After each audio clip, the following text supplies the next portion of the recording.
The fuck was that, Ken? Joey Fats Radio, row one, seat one. I've been loving every second. I'm not rooting for injuries openly, but I just pretended that was Brian Deegan. I'm so fucking pumped. I'll be like, yeah, bitch, fuck I will do that. I'm gonna find him on LinkedIn and be like, "Did you punch a kid in the face? Tell me the truth." All right, Sean brought his A game tonight. All right, okay, I like it. I like where this is going. And I don't want to put this as like a thing. Like, he wasn't a bad guy as far as Who we said know. he was a bad guy? I don't know, but I feel like we're painting him in this light that he was like this bad guy, and I don't want to do that. To this day, I hope you hear this. Fuck you. But rules are rules, okay? Stupid rule, but it was a rule. If you were a Crip and you were cooling in the cut, what do the Bloods do? Are they booling in the butt?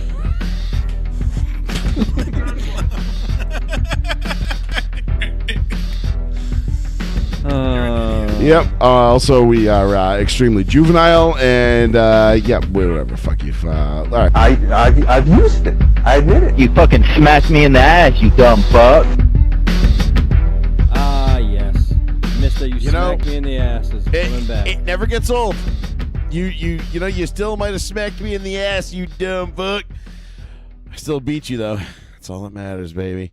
It's all that matters. Welcome back, ladies and gentlemen, boys and girls. I wish that that teacher was on like Cameo or something, because I would pay for him to do like the intro to the show. It'd be like, I used it, and just pay for him to do the open. I used it. I said it. Welcome back, everybody. Row one, seat one. Joey Fats Radio, live right here on the one, the only, the New Bedford Guide. It is good to be back with you all on an absolutely glorious Tuesday evening, the 17th of August, 18th of August here in 2026, as we get you primed and ready for the 2026 NFL season. It is that time, boys and girls. Yes, it is. The month of the gods is upon us. Oh, my God. Summer is coming to an end, much to, I would say, at least my dismay. I don't want summer to end. I feel like this has been the most I've enjoyed a summer in a long time. I've done a lot of shit with the family this summer. A lot of shit. Yeah, in a good way. I've had just a really, really good summer. I mean, we had, we had a cookout. Mm-hmm. We had a great 4th of July weekend. I mean, it's just been, it's been a really, I don't want to say eventful, because I really haven't done much in terms of I haven't taken any trips or gone anywhere, but I have just fully enjoyed this weather and the hot summer that we've had, the record-setting summer. It's been absolutely gorgeous out. It's just too much fun, dude. I'm just, I'm really, really enjoying it. It is nice to enjoy the summer. And you know what? Summer doesn't end as soon as September hits anymore. We still get some nice weather deep into September, even to like a touch or two into October now. So it's been a good time. I'm enjoying it. Is my camera looking like red and fuzzy? No, not to me. You look a little pale on my camera though, because in person you're not pale at all, but on camera looking a little honky. Awful lot of honkies in here. That's how I got out of jury duty that one time. Yeah, it's not coming through on the feed. It's only looking like it's on my screen. So okay, I can deal with that. But anyway, we've got a lot to get into tonight, Sean. We got a lot to catch up on. We've been gone for a couple of weeks. Obviously, we've been on summer break, which has been great for us because we've had some just absolutely glorious time off. But NFL season is upon us. We are here. Training camp is underway. Week 1 of the preseason is in the books. Week 2 is about to kick off. We've got a lot of shit going on that needs our attention, that needs our takes, that desperately needs the opinions of those on row one, seat one. And that is, to quote the Big Les show, I smell marijuana. What fucking show? You never seen the Big Les show? Oh, on Netflix? Is that No, what it with is? Sassy the Sasquatch. Yeah, isn't And that Clarence Netflix? Claymore? No, it's like a YouTube show. I thought it was fucking Netflix. I think I've sent you the clips of Yes, you have. Which is why I thought it was Netflix. The Bindies. Yes, The scorching summer heat. Yeah. No, the Big Les show. It's fucking great. Highly recommend it if you haven't seen it. But we've got a lot to get into tonight, Sean, so let's get right to it. We are not doing our picks tonight. Our season picks will be on September 8th. Obviously, the Tuesday after Labor Day, the night before the Patriots-Seahawks Wednesday night opener, which might be the dumbest fucking thing that we've ever seen or heard of. It's dog shit. I hate it. It is, and it's just, but it's the way the NFL is going now. It's just, we want a game every night of the week. No, go fuck yourself. Oh, God. That's how you end up with a watered-down shit product like the NBA. The only thing that's going to save the NFL, because we just kind of talked about it briefly off air, is that, people are kind of getting a little bit of that burnout feeling with the NFL a little bit. Even though we're personally excited for the NFL this season. There's a little bit of a burnout factor coming in with NFL. You start hearing it from fans. You're starting to hear it from the faithful. There's a bit of a drawback coming. They're too greedy. There's too much want. There's too much money involved with it now. There's no fame coming. There's no loyalty involved in the game anymore. No. And, they're evolving into other countries. They're deep into gambling. They want to have teams outside the country. They want to add more teams. They want to add more playoff teams. They want to dilute the product even more. The biggest thing on top of it all is that the thing that's going to save them is baseball is deadlocked on making sure that there's a lockout. They are so dead set. Yeah, there will be no baseball next year. They are dead set on making sure, we are absolutely not going to play. We're going to any momentum we have, we're going to absolutely destroy this momentum and not have a season next year. So we're going to make sure that happens. You think that was the thing? Let's see. Wait till you roll your ass. Am I a little less honky now? I don't know. I'm on the because I do have a decent tan going. It's not like a tan, but I've gotten some color this summer. Nah, you look darker. Okay. All right. Yeah. Maybe it was whitewashing. Trying to get back to my my northern Italian, my southern Italian roots. Yeah, you were doing what you were whitewashing them out just sometimes you're Hollywood in it. Yeah, it's like all these bitches on Instagram. I got to use filters, to make myself look good these days. You're making the new Black Panther movie, and you're like, who you're going to cast as Black Panther? Ryan Gosling. Yep, there you go. And who we're going to cast as Ariel, the redheaded, blue-eyed Little Mermaid? Reverse whitewash. Halle Berry. The wrong Halle Berry. What? But to your point, I think everybody there. I think there is a little bit of. I wouldn't say pause or because obviously nobody's dropping off, but I feel like there are people, at least people I know personally. I know this is all anecdotal, but I've talked to a lot of people that are like, yeah, dude. They're like, I broke up with the NFL. Yeah. I just said enough is enough. I'm not doing this anymore. Why am I letting this sports league dictate, 12 hours of my weekend? Yeah. Especially for those people that only get Saturday, Sunday off, that have to work a real 9 to 5 and actually show up to work and be there and be productive. It's like you've got Saturday off and then all day Sunday you sit on the couch from, noon until midnight watching football, and then you got to watch football on Wednesdays and Thursdays and Fridays and sometimes Saturdays, and it's too much of your life. It's just it's there's becoming now too much. And I know Mark Cuban said this years ago, the fattest hogs get slaughtered. Absolutely. And it just goes back to the old Animal Farm, brother, may I have some oats? Yeah. No, brother, these oats are for me. But brother, you do not want to get too fat, for the tall, skinny, pale creatures will take you to the shed, and no one has ever returned from the shed. And it's that's where they go to get fucking slaughtered. The NFL, I don't think it's not there yet, but it is starting to kind of feel like it's teetering in that direction, which is, in my opinion, good, because I think, again, what people need to realize is that we, the consumers, hold all the power. We, the consumers, can dictate everything. If we all decide to pull in the same direction and say, fuck that sport, I'm no longer doing this, they're not going to have a choice. They're going to have to start listening to us. I mean, listen, and I can tell you from experience, because I'm seeing it firsthand with NASCAR. Mm-hmm. NASCAR has had no choice but to listen to its fans over the last 2-3 years.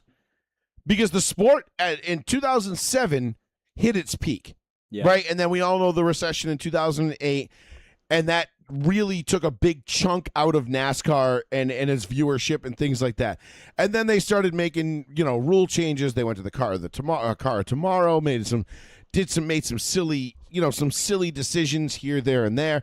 Now they're in the next gen car. People love it. People hate it. But to NASCAR's credit, they have listened to the fans, and they are now doing things that the fans are telling them they want them to do. They're like, no, we don't. There's too many fucking cautions. We don't want to watch cars pace. We don't like stage breaks. We want, Daytona and Talladega to not be fuel mileage races. We want to see guys racing, for the majority of that 500-mile event. And NASCAR has made adjustments and tweaked its rules and policies and things of that nature to try to at least make the sport more palatable and more appealing to its general fan base, which is the thing that keeps it in line. The NFL is too big, too rich, too much money. They don't give a flying fuck. No, not at all. About any of that shit yet. Because it hasn't started to impact their bottom dollar. When we have a Super Bowl that doesn't outpace the prior year's Super Bowl in terms of viewers for the first time in, 35 years? Yeah, when it doesn't break the top 50 all-time list, then they'll have a mental breakdown. Yeah, then it will become then it'll become a problem. Yeah. Then they'll start to go like, wait, what? Hold on, what's happening? What do you mean people aren't? What do you mean we didn't set records last night? And once that happens, I think people, can kind of, the fuck. When do you think the first year the NFL Super Bowl happens outside of the U.S.? Oh, within the next 10 years for sure. 2035. I would say, yeah, within the next 10.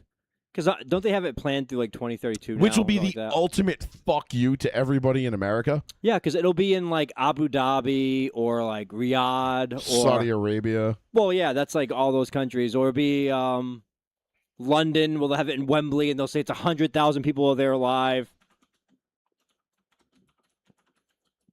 They're aiming for it 100%. They're absolutely aiming for it, and they'll promote it as every American will go because it's the ultimate American sport. Confirmed dates only go through 2030. Okay, so we've got obviously LA this year. Yep. Atlanta next year. Awesome. Vegas the following year, and then Nashville. Nashville. Yep. It'll be the new stadium, Nissan Stadium. Nissan Stadium. Yep. Nissan's not going to be around in that time. But that's it. They have no money. How the hell they So 31 through 36 are up in the air.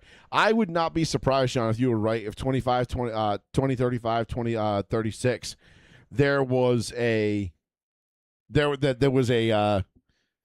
international Super Bowl. You got to again, which will be the biggest fuck you to everybody in America. But you got to get the first. The NFL doesn't give a shit. And you know what the problem is? Most Americans are going to be like, that pisses me off. And you know what they're going to do? Watch it. Still tune in and watch. But it's going to really hurt ratings depending on what time of the day it comes in. You know what I mean? They'll put it in a place where it'll still be on prime time. London. Yep. On the East Coast. The game might be at 1 o'clock over there. The game might be at late. It doesn't matter. They could be playing the game at noon on Monday. In another country, as long as it lines up with 6 o'clock Sunday night. 6 or 7 o'clock Sunday night on the East Coast, they won't give a shit. But it could also, international Super Bowl could also benefit in the sense of maybe now they could make it so that, the game kicks off at, it might be like a 3 p.m. start in another country, but it's 6 p.m. on the East Coast and 3 p.m. on the West Coast. Yeah. You know what I mean?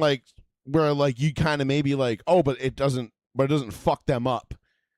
Too bad over there. I don't know how that's going to work though with the time zones and everything else. Granted, it'd be Monday or that'd be on Monday or. What's it going to be in Sydney Stadium in Australia? It's yesterday. Could be. And the players fly back. It's the same day as they started. They have Groundhog Day, living it all over again. They're it's Sunday all over again. Super Sunday Monday. The players are technically, we can just play the game again if we lost. And then they'll be guaranteed one person to be like, well, why doesn't somebody just go to Sydney on Monday and then just tell us who wins so we can all bet on it and then beat the books? Like, you're in the future, like it's like, oh my God, you're so fucking. You know that's gonna happen. Oh God, yeah. Which actually, that would be funny as hell. Maybe I'll be that guy just as a joke, but. It would work too. But let's get into some training camp talk, Sean, because we've got a bunch of shit going on. I did get to go. I got to go camp-wise. one time already. I won't get to go once, and I got to bring my son with me, who was like fucking loving it. Of course And he was. He's 7. But he was like into like the nerdy shit that I'm into, which is just like holy shit. It's like a generational thing. And he was like asking about like, okay, why are they doing this? And I'm like, this is a position drill to like teach routes. He's like, why are they on that field? They're He's 7, strictly doing. He's going to be 8. He's going to be 8 in December, Right. yeah. He's like, I was like, that field, they're strictly just doing punts. And he was amazed by punters. Like, I don't think he just took it for granted. He's like, yeah, they kicked the ball the other side of the field, whatever. He's like, holy shit. Like, he's like, did you see how high he kicked that ball?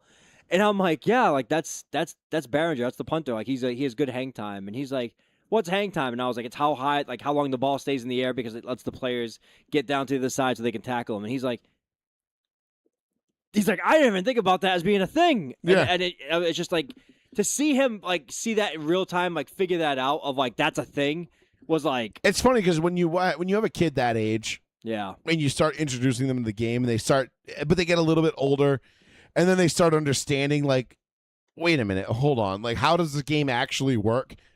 Like, I feel like as a dad, not that I'm one, but like for you, I feel like as a dad, like you're coming into like kind of like that sweet spot of like now sports are going to start to be funner for you because you're going to get to explain and teach your kid on a level that he's never been before. So when you start explaining to him like what a blitz is and what a safety actually does, or I had to calm how him punters down. work. It's gonna be really fun. The next I feel like 3 to 4 years are gonna be a blast for you. All right, you remember that whole Wizard of Oz like meme like skit from like years ago? The guy was like, hold on. You're telling me, bro, the Wicked Witch was her sister. Remember that whole thing? Yeah. That was my son during the Patriots' first preseason game. In the second quarter, I had to reel him back in because he's screaming, what are the flags? Like, as soon as he saw the yellow flag thing pop up, he looks at me, he's like, what's that flag for? And I'm like, I can't even tell you what they're going to call yet. I'm like, sometimes it's obvious. It's like, oh, holding or this and that, and I'm guessing. Mm-hmm. And he's like, why did they call it? Who would they call it on? Like, why would they call that? Like, I'm like, you have to wait just like the rest of us. We don't have instant answers. And it's just... You can see like the anxiety building in him. Or if there's like a big play and he's like, do you think there's going to be a flag? And I'm like, don't even jinx it. Just don't say anything. Because if you put it out there, we're going to get flags. It's fun though. It is. Well, that's the thing. It's going to be a lot of fun for you going through it and trying to explain it to him and getting to see his reactions to stuff too. Like, especially like when he first meets a player.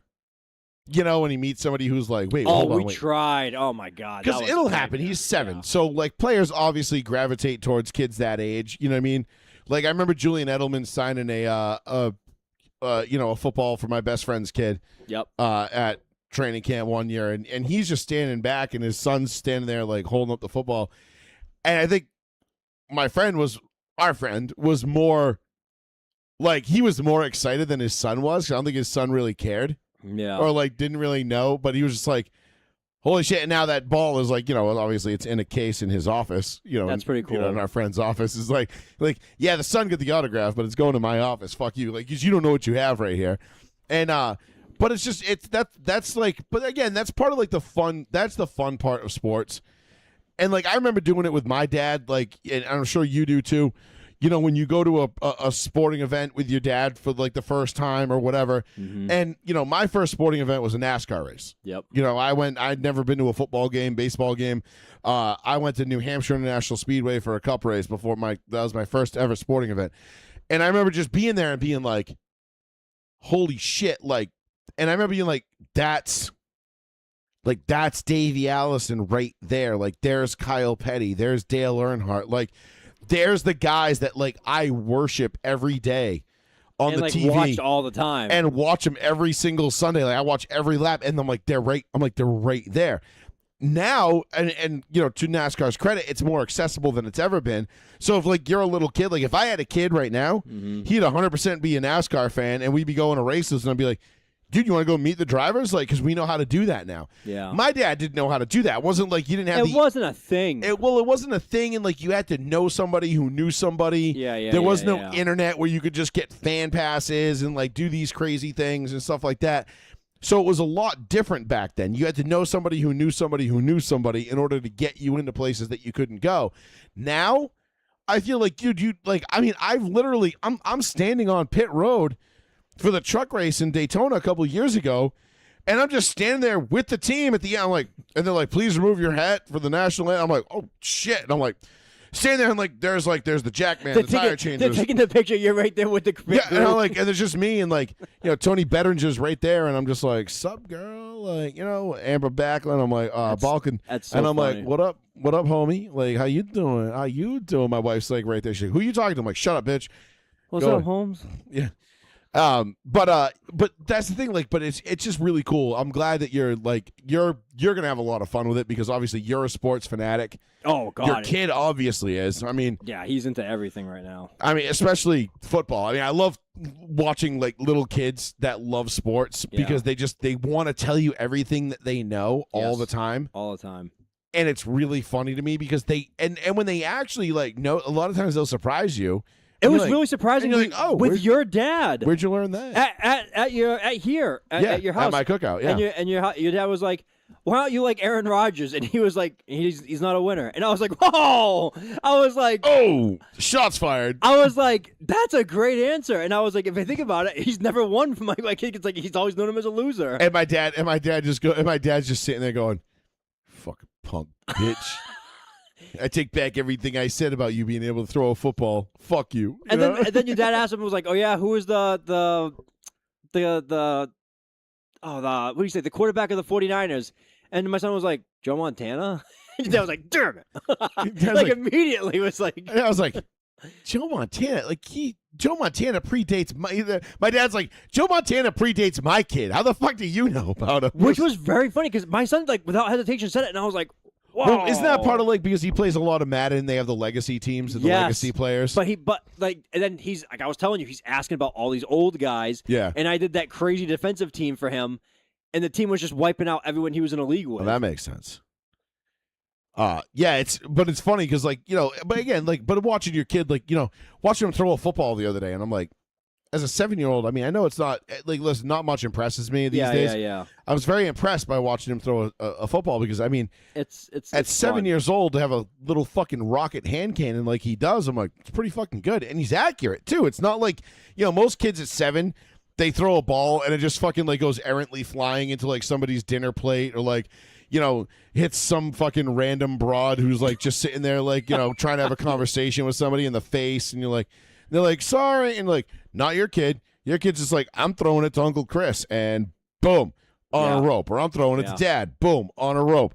And it was a lot of fun to watch, actually. So I very much enjoyed it. But that was pretty cool to see that, though. And to see the random, like, him talking about that's fun. About sports in general. Of course. Did you, at training camp, did you get to see anybody, or I should say, not see anybody, but like, did you get to see anything that you were looking forward to? Like, did you get? I like to look for guys that are like under the radar, no expectations, standout guys, and I fell unbelievably in love with the backup tight end, and I was like, how is this kid not A, drafted higher? Mm-hmm. B, not talked about more. And his last name is Raridan, and he came out of Notre Dame. He is a monster of a human being. He is 6'7". He caught everything thrown even remotely near himself. And he is quick. Like, he's not fast like he's a wide receiver fast, but he is incredibly quick, and he's just a large human being. And I was like, this guy's a star. Like just that feeling I have about guys when you watch them, he stood out immediately to me. Okay. And I was just like, like this is someone who I would generally be like, he's going to make the team and he's going to be like a producer year one. Like that's how good he looked at training camp. And not for nothing, he was already getting throws from Drake. Like he wasn't on like the second team, like getting backup throws. He was on the first team already with Drake. And I was like, damn, man, like, I don't know, like that kid looked good. Otherwise than that, like it was cool seeing Kevin Byard. I keep forgetting like we have him. Yep. And then seeing him as a defensive guy, and I was like, wow, Kevin Byard's like a big dude too. Like I never thought he was like that big as a safety. He's a big dude. See, he's what, like 6'1"? Yeah, he's 6'1", but he's like wide. Like he has like broad shoulders. You remember 6'1"'s not exactly small. You No, know? it's not. But like you think it's safeties. You think safety's like more slim and narrow. But he's like a bulky dude. Yeah, I mean Kevin Byard's good. He was where did he play? Tennessee with Vrabel with again. Vrabel, yeah. And then obviously he went through his whole career path, and he obviously went to, I think, didn't he go to the Texans for a year? Then he went to Chicago, and then he came here. But He's bounced around a little bit, but he's a good player, solid player, journeyman, but solid player. Well, let's talk a little bit about the Patriots and draft. So before we get into like the NFL, the whole NFL talk, I'm gonna debate throughout the show, and I'll take some input from those that are watching and listening live on the Bedford Guide. If you want to call in, 774-992-8702 is the phone number. If you want to give us a buzz, the phones are open tonight. We will be taking calls. Don't be shy. We might save it for the end of the show, or we might not talk about it at all. You and I both have made kind of a promise to each other that we were not going to talk about the WNBA anymore. Yeah. Because it's not a serious league. It's not serious people that are running it. The coaches, the players, and the referees, for the most part, are not serious. I do feel bad for the players that do take it seriously and do want to have a serious league and a serious,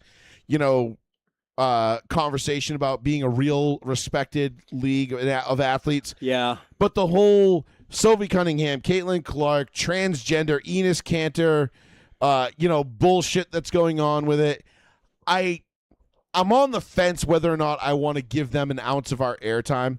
And this is already, in my opinion, more than I wanted to. So we'll save it for the end. We'll see if the people want us to talk about it and give our opinions on it. But because I have plenty of opinions on it. But don't you feel, not to dive into it, it's just so much controversial topics in a row every week that it almost feels fabricated at this 100%. point. It's not a serious league. It's 100% there for entertainment purposes only. Yeah, it's the WWE for sports. It's pathetic. And I feel bad for like the Sophie Cunninghams, the Caitlin Clarks, the Paige Buckets, the players that are actually good and want to have a serious, want to be part of a serious league. They don't care. But what it was, Stephanie White, the coach of the whatever team Caitlin Clark plays for, and Sophie Cunningham, and she's like, wouldn't call out that fucking bitch for, basically grabbing Sophie Cunningham by the neck and slamming her to the ground the other night. Yeah. And it's like, and then she goes and tweets white privilege afterwards because she got ejected. It's like, are we really doing this? And then the worst part is that like we're gobbling up time, precious airtime where we could be talking about like real things. And we're talking about this nonsense in a league where, like, it's stupid garbage. Where people try to tell us that Angel Reese is a good basketball player. Half these women are good basketball players. None of them, like almost none of them are good basketball players, if you're being honest. Honestly, Sean. And that's not being sexist. That's just being an honest person. I guarantee you, if we just went and just grabbed 11 guys from the state of Massachusetts that play in over 40 men's leagues, that's why they would beat the brakes off of whoever won the fucking WNBA championship. That's why that last year. Stupid Enes Kanter might be like the MVP if they let him into the stupid league. It's so might dumb. Be. He's going to score 100. He's going to break Wilt's record. Like she is going to break Wilt's record. She is going to break Wilt's record. But that's the thing. It's such a non-serious league. It's such an unserious thing that we're talking about it. Almost makes me mad. It does. It just because, like you said, it just feels so fabricated. It's all AstroTurf. Fake. It all feels like the GM is doing all this just to make us mad to talk about it. And I agree with you. I just don't even want to. And of course, ESPN's loving it. All those talking head shows are loving it because there's racism involved. It's all the best topics. It's racism, it's sexism, it's all the isms. Transgenderism, which again, transgender is just a code word for mental illness. There's call it t-shirt what it gate. is. There was a t-shirt gate from last night. They asked like 2 men to cover up their t-shirts. Oh, but they put the girl with the transgender T-shirt on the jumbotron. Yeah, I don't know. I support trans rights. She goes on the jumbotron, and then when they were done with her, after they were done, then they went to her and like, sorry, yeah, you got to cover that up. Like they threw her out like a used tampon. Yeah. They used her for the positive PR, and they were like, yeah, sorry, fuck you. Yeah. Like it's just such an unserious league, and I had somebody tell me like, oh, real hoopers watch the WNBA, and I'm like, the fuck they do, dude. Like, all right, first of all, shut your simp ass up. All right, like, does your wife's boyfriend know you're using the internet to post that again? Shout out to Mike McDaniel for wearing that shirt. Because fuck you, no real hooper. Which again, anybody who calls himself a real hooper. That I don't even. First of all, I'm not taking you seriously. I think you're a fucking joke. You're fucking punchline. This man watches the game for singles of points. Yeah, it's like, and you're gonna try and sit here and tell me that you watched it. I watched the WNBA because I really like basketball. The fuck you do, bro? Get out, like, dude. I don't care. Like, whatever girl you're trying to impress, I can promise you, she's not gonna let you hit it. So you can stop trying to sell yourself out. She does not care about the WNBA. I guarantee you. And you know what the number one demographic of people who don't give a fuck about the WNBA is? Women. All of them. Women. All women. No women watch the WNBA. You know who watches the WNBA? Stupid a bunch men. of fat old fucking white guys. Stupid men. Guys that are way past their prime. And they'll just like, yeah, that's Sophie Cunningham. Yeah, she's got a nice pancake butt, just like Mom used to make. And then you got other guys who are like, oh, yeah, Dijane Kata. Yeah, she's a baddie, which she is actually kind of hot. But she's a total racist bitch. And like, oh, God, yeah. I'm like, whatever. Insane. And then you got Angel Reese, who looks like the fucking, she looks like the weasel from fucking, what's that movie? Ice Age? Oh, Sid. Yeah, she looks like Sid from Ice Age. So, anyway, that's about as much as we're going to spend on the WNBA, unless somebody wants to talk about it. If someone calls up and wants someone to wants talk about to call it, up and talk about it, then by all means, I guess we'll entertain it. But don't be surprised if you get hung up on. Just saying. Because, again, it's a waste of time. Stupid. First and foremost, Sean, let's get into NFL training camp. We've got some big stories coming out of training camp today. We had the Chargers center. Gonzo. Not His name isn't Gonzo. Good. It's Tyler Bidays suffered a serious leg injury, was carted off. Wide receiver Quentin Johnson and linebacker Kyle Kennard also left practice with minor undisclosed injuries. But here we go, right already off the rip. The Chargers starting center probably going to be done for the year. Sean, we do this every year, right? And we're not making our predictions for where the Chargers are going to finish in the division or even in the grand scheme of the AFC yet. We'll do that on September 8th on the Tuesday after Labor Day. But Chargers are going to charge. Third. This happens every year to them. Nine out of their 22 starters are going to be on IR by week 8. Yeah, you're going to get one down. You know what I mean? Like, and we're not even 2 weeks into training camp, and they've already lost their starting center. If you most lose your likely center, started for the year. You're probably going to lose your running back and quarterback to injuries by week 7 or 8. I mean, Herbert, to his credit, he plays injured. He stayed resilient. He did marry Madison Breer, so is he that dedicated anymore? I mean, he's on the practice field like combing her hair, and I'm like, oh, this man's done. I mean, he's probably it's over. He's like sitting there and he's like, oh man, he's like, zero blitz coming, but like, damn, did you see my wife in those yoga pants though? Shit. You see what happened to Jared Goff? Jared Goff got a little cocky when he was out there in L.A. Ramville, and McVay had to send his ass away. That's more McVay. I say he didn't play well, but he did get there, and and we did do the poll. Mm-hmm. Whose wife was hotter, McVay's or McVay won. McVay or Goff's. I voted for Goff's. I think I voted McVay. Mrs. Goff is an absolute just. What are we arguing here? 9.9 and 9.99. Yeah, what are we doing? 9.90 and 9.91. As one of my great friends once said, I wouldn't kick her out of bed unless she wanted to do it on the floor. neither here nor there. But the Chargers are already charging straight to the injured reserve list, which I know sucks. Like, guys like our buddy with Dave in Fall River, Chargers fan. Is he Fall River? I think it's Fall River. Maybe. Not thrilled. Probably cannot be thrilled with this news. Because it's not like there's it's not like there's an abundance of centers that are just available either. Correct. And Justin Herbert needs to be protected, because if Justin Herbert is going to actually have the year that Chargers fans keep promising us he's going to have someday, yep. It's going to start up front. And this is not a good start for that. So, like you said, do I think the Chargers finish third in that division? Yeah, I think Kansas City finds their footing pretty quick and early.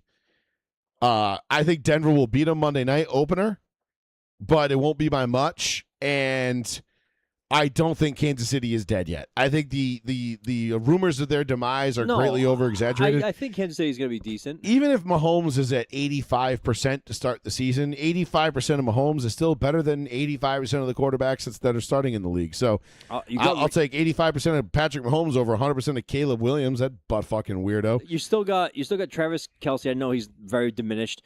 They just got Kenneth Walker, who's going to be a big out-of-the-backfield guy. You got Ray Rice. Jesus Christ, wrong Rice. Rashee Rice. Rashid Rice, thank you. Ray Rice, my God. You have a good, solid team of offensive players there. Yeah, the Chiefs are not a bad... And of course, you still got Spags in that defense. Yes. So, I know they got rid of Trent McDuffie and things like that, but the teams like the Chiefs with good front offices, which they've always been a good front office, they always find a way to replace players. They're going to be able to replace Trent McDuffie. Maybe not right off the rip. The production might dip a little bit, but it's going to be I think it's going to be a pretty quick turnaround, if you will. I agree. I think it's going to be a pretty good. I still think, and this is not me being biased because we do the show together, I do think Denver is like the lead dog in that division. I think just offensively, they have the firepower. So I just realized our whole fantasy league is waiting on me to pick. Oh, were they? Were we? Yeah, oh, I think Godson just picked. And I'm like, why is it taking so long for someone to pick? Oh, it's you. That's funny. And I'm like, oh, because it was me. That's funny. Yeah, it's me. I still think Denver has a nice stranglehold. Denver's defense is going to be legitimate. Denver's offense, even with Bo Nix, even if somehow Bo Nix isn't 100%, he's going to be fine in that offense with Sean Payton running that team. Oh no, Bo Nix is fine. Then you're golden. I'm not worried about that. We'll get into the Broncos in a little bit. And where did this rumor start that nobody's talking about the Broncos being like one of the good teams in the AFC? I'm like, who is saying this? It's like ESPN is running the story now that nobody believes in the Broncos. I'm like, who is nobody? Have you not been paying attention off season? Like, what is everybody talking about? I feel like every single talking head show has buried the Broncos. That's so weird to me. Even Vegas had them as like the 14th best odds to win the Super Bowl. That's so weird to me. Which is crazy. I got the Broncos at plus 2,000. The Baltimore Ravens were like plus 1,100. What are teams right now? You can go. I'm gonna jump right back into the FanDuel right now just to see what it's at. Yeah, check it. No, the Broncos have been the most disrespected team all offseason. And it's not even close. Must have been out of the box on that. You definitely, because the amount of the way the national media goes. And Sean, I talk about this all the time. The East Coast bias in the national media is a real thing. If you don't play for the NFC East, the Pittsburgh Steelers, the Chicago Bears, the Green Bay Packers, the San Francisco 49ers, one of those legacy teams, you are dog shit in terms of the NFL media. They don't care about you. There are 8 teams, give or take, that they care about, right? You have the 4 in the NFC East. That's everybody's babies. No matter what. And we'll get into Jaden Daniels, too, and his whole fucking bullshit with LSU. But you have the 4 teams in the NFC East: the Steelers, the Bears, the Packers, and the Niners. Those are your 8 legacy teams that the media will just slob their knobs no matter what. Now, when it comes to Denver, there's a reason why a couple of years ago I was shocked Pat Surtain actually won Defensive Player of the Year. Because I was a cornerback and it never happened? Because if Champ Bailey couldn't win Defensive Player of the Year in 2006 with 10 interceptions, 2 touchdowns, multiple fumbles, tackles out the ass, all sorts of like the most insane stats that made PS2 stats in 2024 look like, next to nothing. Mm-hmm. Then I was like, there's no way Pat Surtain is winning this. They gave it to Jason Taylor with 13 and a half sacks in 2006. The most bullshit rob job of a defensive player of the year I've ever seen in my entire life. That being said, the East Coast bias is real. Denver gets no love in the media. Denver has been one of these teams that everybody just thought was like, and a lot of it comes down to this, Sean. A lot of people were dead wrong about Bo Nix coming out. They didn't. They thought he's too old. He's a check down merchant. He doesn't have a deep ball. He's got mediocre arm strength. He's too frail. He's not athletic enough. All this bullshit. And who did I say I wanted that entire draft coming out for Sean Payton? I said I want number 1, I want Bo Nix. Number 2, I want Drake May. After that, I don't want any of them. Yeah, you were big on both those guys. I was big on Jaden and Drake. Those are my 2 big guys I wanted. And now Jaden sucks. Jaden had one good flash in the pan rookie year, and now it's looking like he's just kind of. But that was my mid. big worry. My big worry was frail body. And that was well documented. You and I both said if Jaden Daniels had another like 15, 20 pounds on his frame, that we would have been much higher on him. I also didn't see. Helicopter mom was a big problem for Jaden, too. We thought that was going to be a big problem for Caleb Williams. Caleb Williams' mom is non-existent. Caleb Williams' mental issues, very relevant. Very, very relevant. Very existent. But yeah, but we'll get into the Jaden Daniels thing in a second. But my point is this. So when we were talking about it, the way the national media has treated the Denver Broncos all offseason is, they were lucky to be in the AFC Championship. They didn't deserve to be there. Their defense carried Bo Nix. They won too many one-score games. As if 2 years ago when the Chiefs were winning, 9, 10, 11 one-score games, that they were a fingernail or one pass deflection away or one penalty flag away from losing. Yeah. They were hailed as the greatest thing since sliced bread. They go to the Super Bowl and they get the fucking doors blown off. Right. They actually play a good team and they get their fucking booty blasted. I mean, I've seen porn stars take it less hard than that. All right. I've watched Ambi Bambi get banged less hard than that. All right. In the backseat of a taxi. If you don't know who Ambi Bambi is, you're not paying attention. But the Chiefs were hailed as this great team because they had won some Super Bowls. They had Mahomes. They had Kelsey. They had the legacy. Everybody knew them.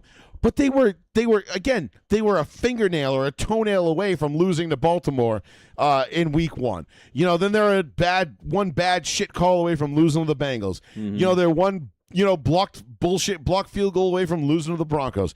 All of a sudden, like, you start adding this shit up and everybody's like, the Chiefs, they're so great. But then the Broncos do it. They come out on the right side of everything, and it's like, they're garbage. They're fool's gold. They're not that good. I'm like, what are you talking about? Like, because, again, this is the problem that we have with the sports media, and this is why I put in the ticker the sports media sucks. Mm-hmm. They only read the headlines or watch the box score. They don't actually watch the games. Perfect case in point. The Denver Broncos, if you look at all these power rankings and all these PFF bullshit, the Denver Broncos now magically have the number 1 best offensive line in the league, right? Mm-hmm. I mean, consensus best offensive line in the league belongs to the Denver Broncos. Right. Across anybody. I mean, go look it up. Don't take my opinion for it. Go look at PFF. Go look at ESPN. Go look at whoever you choose to look at for your, whatever sports ranking, football ranking bullshit site that you want. Go look at them. The Broncos are the number 1 offensive line in the league. 4 starters on this offensive line were the same starters in 2023 when Russell Wilson was under center. And they were widely regarded as the worst offensive line because Russell Wilson was the most sacked quarterback in the league, couldn't get the ball off, couldn't do this, couldn't do that, they couldn't run, they couldn't do any of this shit. So you mean to tell me that when Russell Wilson was under center, 4 of those 5 starters, because I think the only person that's changed is the center. I think it was like Wattenberg, Cushenberry. The center is the only one that's changed. Otherwise, you've had the two tackles and Bowles and McGlinchey and Miners and whoever the left guard is, Quinn Miners, and then the center was either Wattenberg or Cushenberry. I think those are the only two. That was the only moving part. Yep. Interchangeable part. I'm sorry, Ben Powers is the left guard. Okay. So you have Bowles, Powers, Miners, McGlinchey. Those four guys have been starting for the last 3 years in this offensive line. 2023, worst offensive line in the history of offensive lines. 2024, they're pretty good. 2025, they're the best. So what changed? Let me ask you this. What changed? Do you think those four guys forgot how to play football in 2023 and just decided to suck all the dick? Or do you think the fact that Bo Nix took over and started running an offense that was on time, on schedule, and he was able to get rid of the ball before he was getting hit, sacked, or otherwise, and made the offensive line look a little bit better? What do you think is the more realistic option for those of those two? I smell marijuana. I gotta clip that. No, I know. I agree. I see what you're saying, though. I do understand like the East Coast bias and like the media, like we were talking about. But I'm saying but Sean, what I'm saying is that's a perfect example. It is though of the people that just read headlines and don't look in and don't watch the game.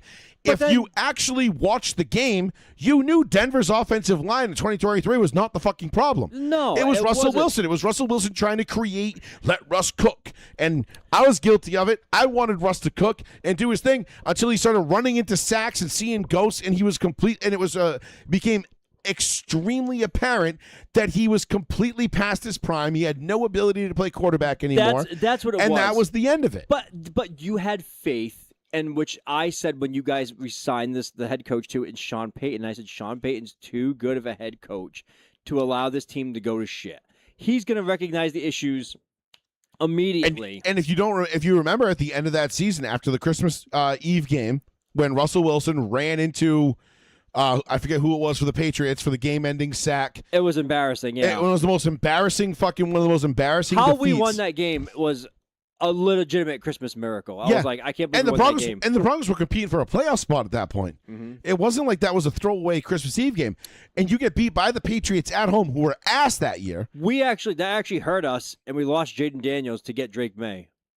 Because that cost us. So it helped you. It did help us in the long run. Yeah. I mean, I'd much rather have Drake May than Jaden Daniels. So yeah, me too. Any day of the week. But my point is, that offensive line that was so maligned in 2023 in the media, everybody, Bowles is a bust, get rid of him, you can't pay him, you got to get rid of him. McGlinchey sucks, worst free agent signing ever. Quinn Miners, who's this guy that was out punching trees like he's in Minecraft, in the forest, and now you starting him at right guard. Like, what the fuck is wrong with you? Like, how dumb are you?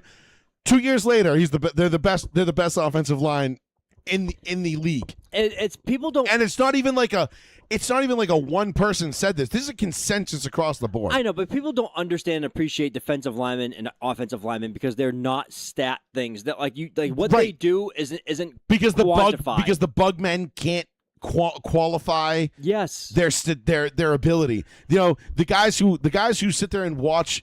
Like somebody like me who played offensive line. Yeah, and a little bit of defensive line. Yeah. I can watch an offensive lineman or a defensive lineman and be like, oh, that was good. Oh, that wasn't good. Like, we talk about it with Will Campbell all the time. Oh, I think Will Campbell's going to be fine. I think I like him. I don't. I think Will Campbell is still, from what I've seen from camp, he still doesn't know which way the line of scrimmage runs. Like, he still turns his shoulders, and he's still getting his break speed off of him. And then that's going to become a problem for him if he doesn't fix it. So I'm just saying off the limited film I've seen of him. But what I'm saying is, you and I, like, we look at offensive line, defensive line. I've played it a little bit, enough to know enough of what I'm watching, if you will, right? Mm-hmm. And to be like, ooh, that was good, that wasn't good, that could have been better, that probably shouldn't have happened, that was on you, that's not on you. Those kind of things. Like, I know it because innately, just by knowing, like, okay, like, I look at the defense, I look at the way the offensive line is, I see where the running back goes, what the tight end does, And then from there, like, even without going back and watching the film, like, I don't know what the call is, but I can kind of decipher, like, all right, this guy should have had this responsibility, or this guy should have done this, or this guy should have done that. So if a guy blows a block, and I'm like, and people are like, "Whoa, look at he blew the block," I'm like, well, yeah, but that's not his responsibility. That wasn't his guy. This guy actually fucked up and set off a chain reaction, so to speak. Like, whatever. And other times, sometimes just the defense is just good. Yeah. And they get paid to get by you too. So that happens. But my point is, people don't read past the headline. They only look at the box score. They only look at the shit. So last year when they saw the Broncos, they were 14-3, which is to win 14 games in the regular season, Sean, that is an elite level of wins. If you win 14 games in the season, unless you're us, you are an elite level. Now, the Patriots could be that one-off from last year, but typically speaking, prior years, especially in a 16-game season, you and I always had we had a rule, right? Well, except when it came to the Broncos, because I picked them to go 16-0 every year. Yeah, I know. But you and I had basically, our rule of thumb was nobody gets more than 12 wins. Yeah, that's like a max of what we always did. 12 wins to go undefeated at home, 500 on the road. 12 wins is about as much as you can give a team. Unless, if you're telling me a team is going to win 14 games, you're saying that team is going to the Super Bowl. That is an elite level roster. That team is elite. That 14 wins is an elite level of wins. Right. To only lose 2 games in the regular season is insanely hard. Right. I mean, you and I can name, on 2 hands how many teams we've probably seen do it. You know what I mean? Yeah, and like what, the Steelers was one of them that didn't win. Well, no, they ended up, you talking about the 2020 team? Yeah. That started off like 8-0 or 10-0? Yeah. But didn't they end up with 12? No, I thought they were like a 14-win team that didn't go all the way. I'll tell you right now. You might be right. That was the COVID year, right? Yes. 12-4.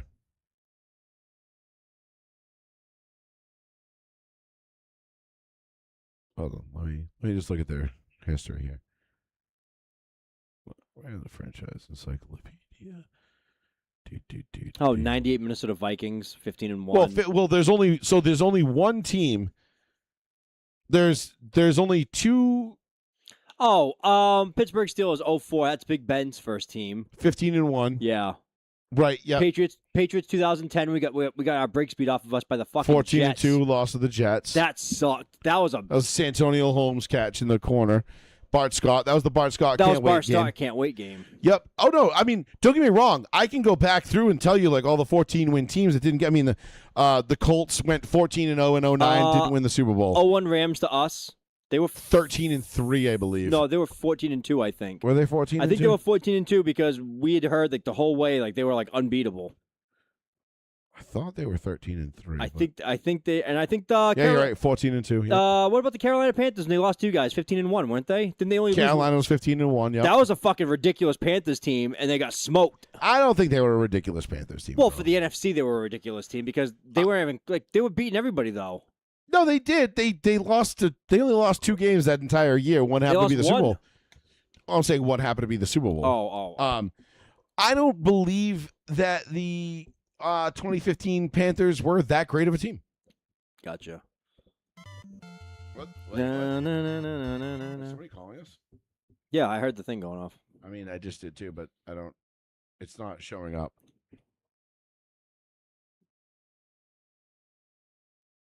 Well, fucking call back. Sorry, whoever that was, call back. I don't even want to talk about the 07 Patriots, obviously. That's an undefeated team. Yeah, the 07 Patriots was different. And what about the year after the 2010 Patriots?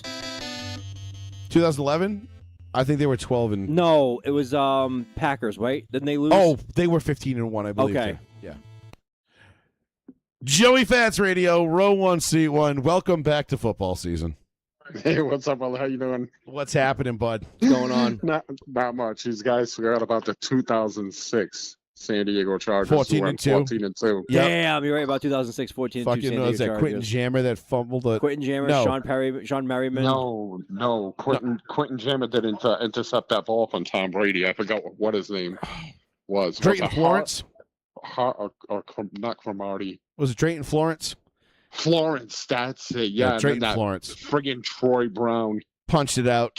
punched it out. Yeah, Peter that was punched it out. LaDainian Thomas had 106 yards rushing in the first half, and then Marty was like, you know what, Philip, you take it from here. Sit down. Yeah, it was. Yeah, what a heartbreaker. We were supposed to go all the way.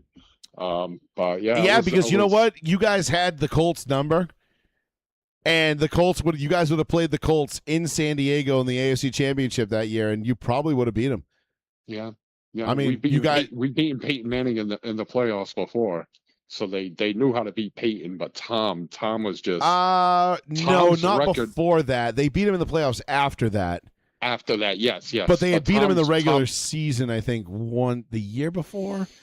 Because you remember the Billy Volek year was 07. They beat him the next year in 07 with Billy Volek and Michael Turner when LT got hurt. Then they beat him again in 08 in overtime when the Chargers went 8-8, won the division, and hosted the 12-4 Colts. And Darren Sproles took that screen pass in overtime to the house. Yes. And then, but Tom Brady's record against the Chargers was unbelievable. He was like 14-3, 14-2, something like that. Not as good as against the Bills. The Chargers for the large part of Brady's career were ass. But you remember 05, you guys walked into Gillette and beat the fucking brakes off them. Yes. That was that was the Marty Schottenheimer, like, there's only so many holes. When leaks start to happen, you can only put your finger in so many holes to stop the leaks. That speech, and Patriots Nation got all fired up, and they were all pissed off, and they took it so personal. And then Jake Plummer and Champ Bailey just dropped their dick on their shoulders in the divisional round and the playoffs. It was great. I remember that. Awesome year. 27-13, if I'm not mistaken, was the final of that one. Todd Sauerbrunn forcing fumbles. I mean, we just had what a great night to be me.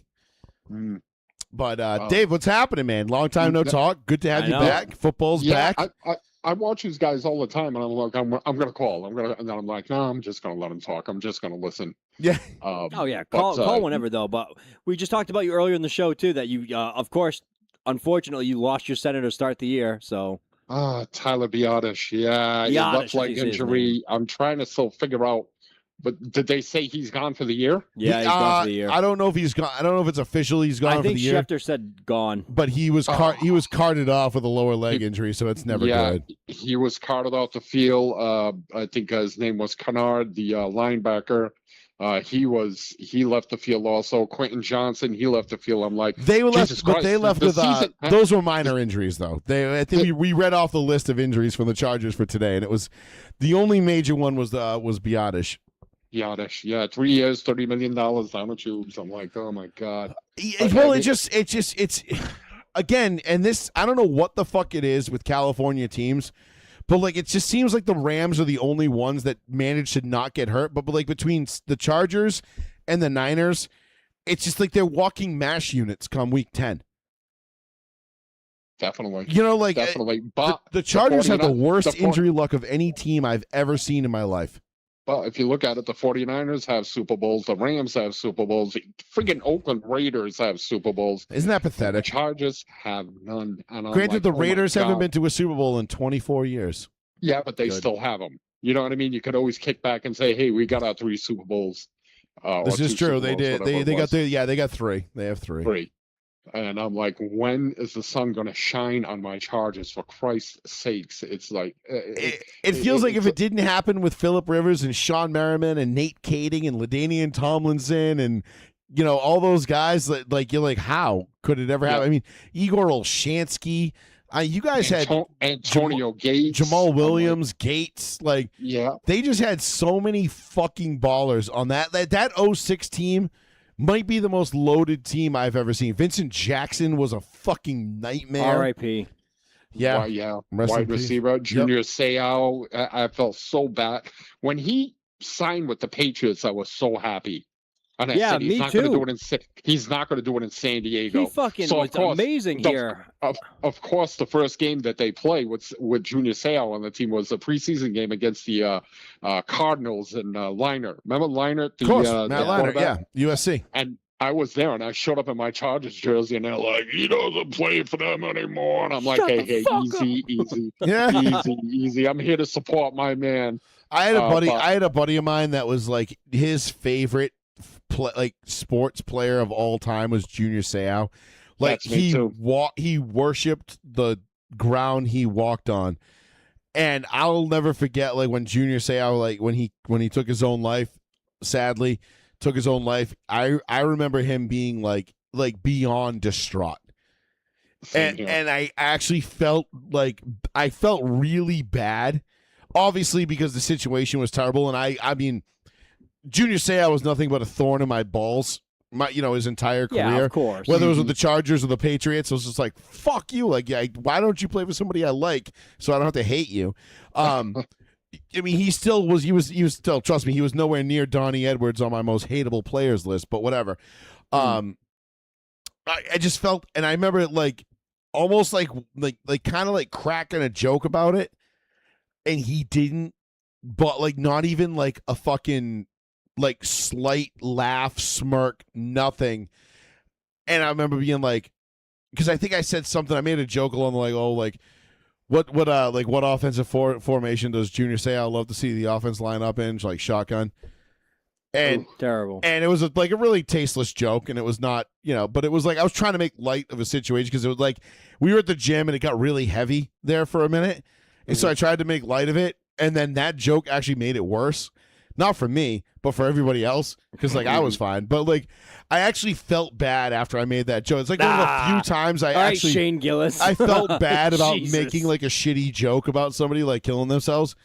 And I was like, damn. And like, because it landed so flat, and I was like, fuck. Like, I'm usually not like, usually you can get like at least like get him to crack a smile and be like, hey man, come on, like it's okay, like life goes on, not for Junior, but for all of us. And, but I felt bad because I did like Junior Seau. I really did.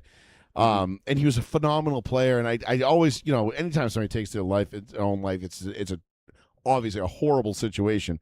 But, like we always say, it's not a tragedy until you can laugh at it.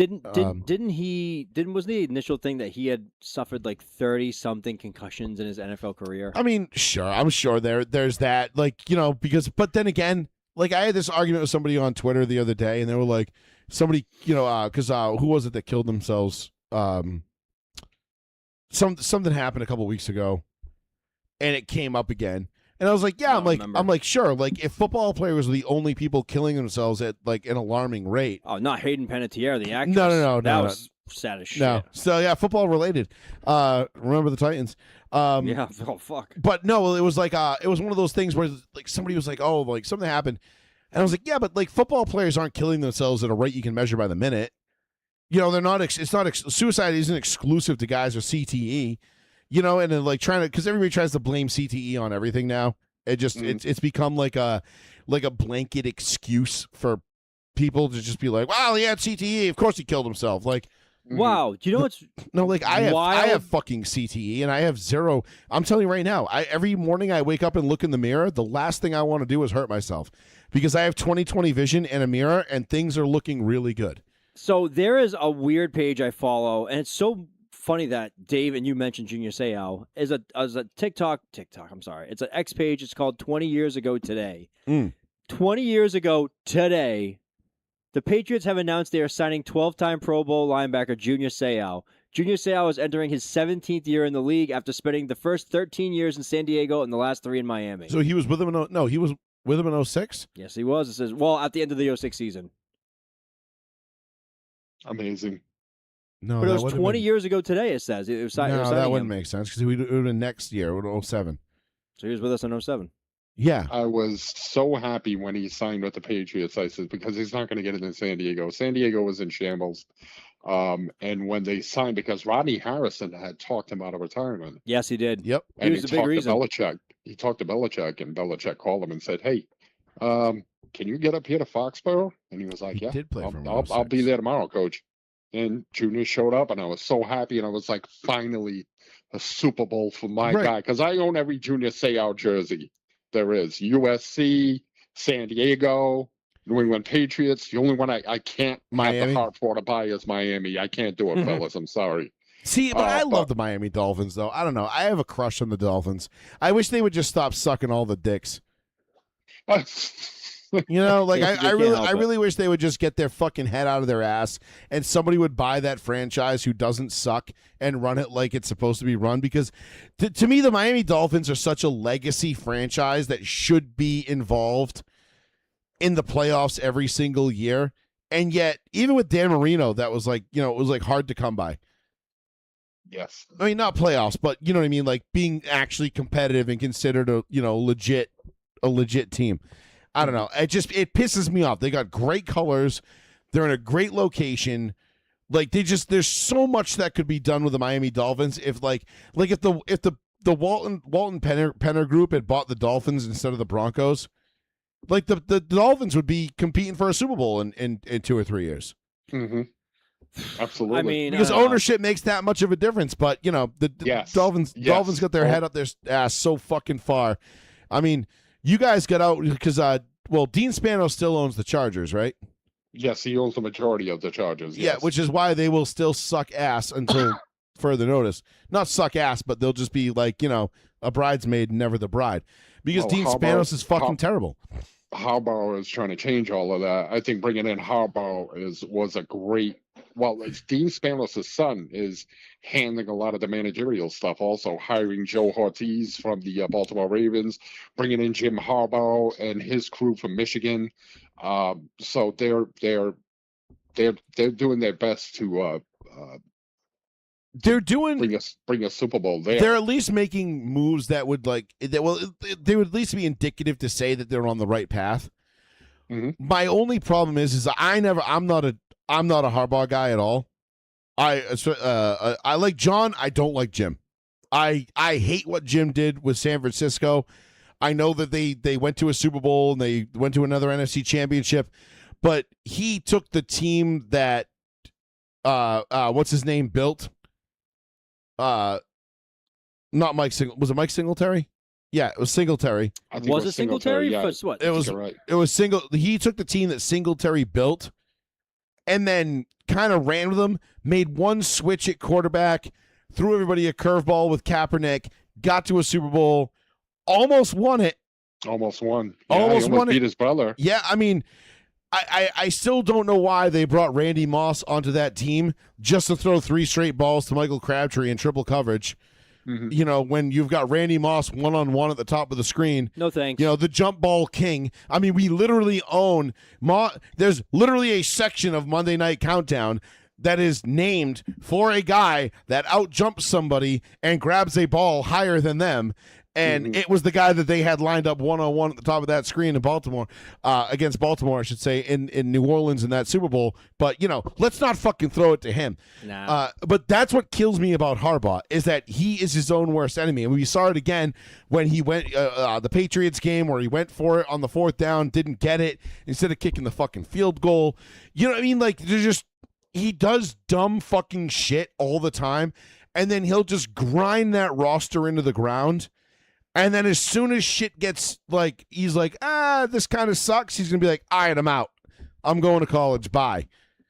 And I guarantee you he's going to do that in a couple of years. He'll do that. He'll do the same thing that he did. And I feel bad for Chargers fans because you guys deserve better.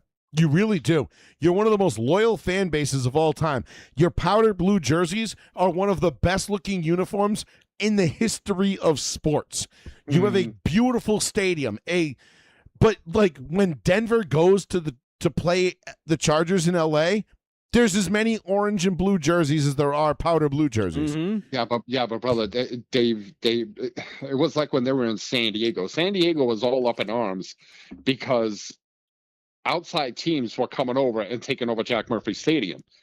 The problem was the Charger fans, season ticket holders, were selling their tickets. Absolutely. And why were they doing that? Because they were sick and tired of paying money to go watch their team get their dicks kicked in every week. And so even when you guys at a higher price. But even when you had Drew Brees and LaDainian Tomlinson, right? That 2004 season, you guys go 12-4, you win the AFC, and then you get beat by a field goal, a bullshit field goal against the Steelers. And, after Jerome Bettis did everything he could to fumble that game away because that's what he was good for. You had that. Then the 2005 season, you guys kind of were like, meh, whatever. Denver walks away with the division. 06, you guys come back with a vengeance, right? And then you lose to New England. 07, you guys come back. You're still a fucking powerhouse. 08 kind of sucked. You were 8-8, but you managed to win the division because Denver blew it. You know, Denver was 8-4 with 4 games to go. All they had to do was win one, and they would have won the division. Couldn't do it. Lost 4 straight, including the final Week 17 game to you guys on Sunday Night Football. You know, they went and they grabbed Tatum Bell out of a fucking T-Mobile booth, and they were like, "Please come run the ball for us." And he was like, "Okay," and and he did. And he had a long touchdown run in that game. That was about the only bright spot. But you know, 09. I think you guys were like pretty. I think you lost to the Jets in the playoffs. Was that? Yeah, we did by a field goal. Was that the year Cromartie just like laid somebody, and then 13-3 defeated in the divisional round by the New York Jets 17-4. Yeah, there it is. I mean, my memory is pretty good. I know these things, but my point is that you guys deserve better. As Chargers fans, you deserve better, and I don't hate the Chargers until we play the Chargers, right? Like of course, for the division rivals. But for 15 weeks of the year, I don't hate you guys.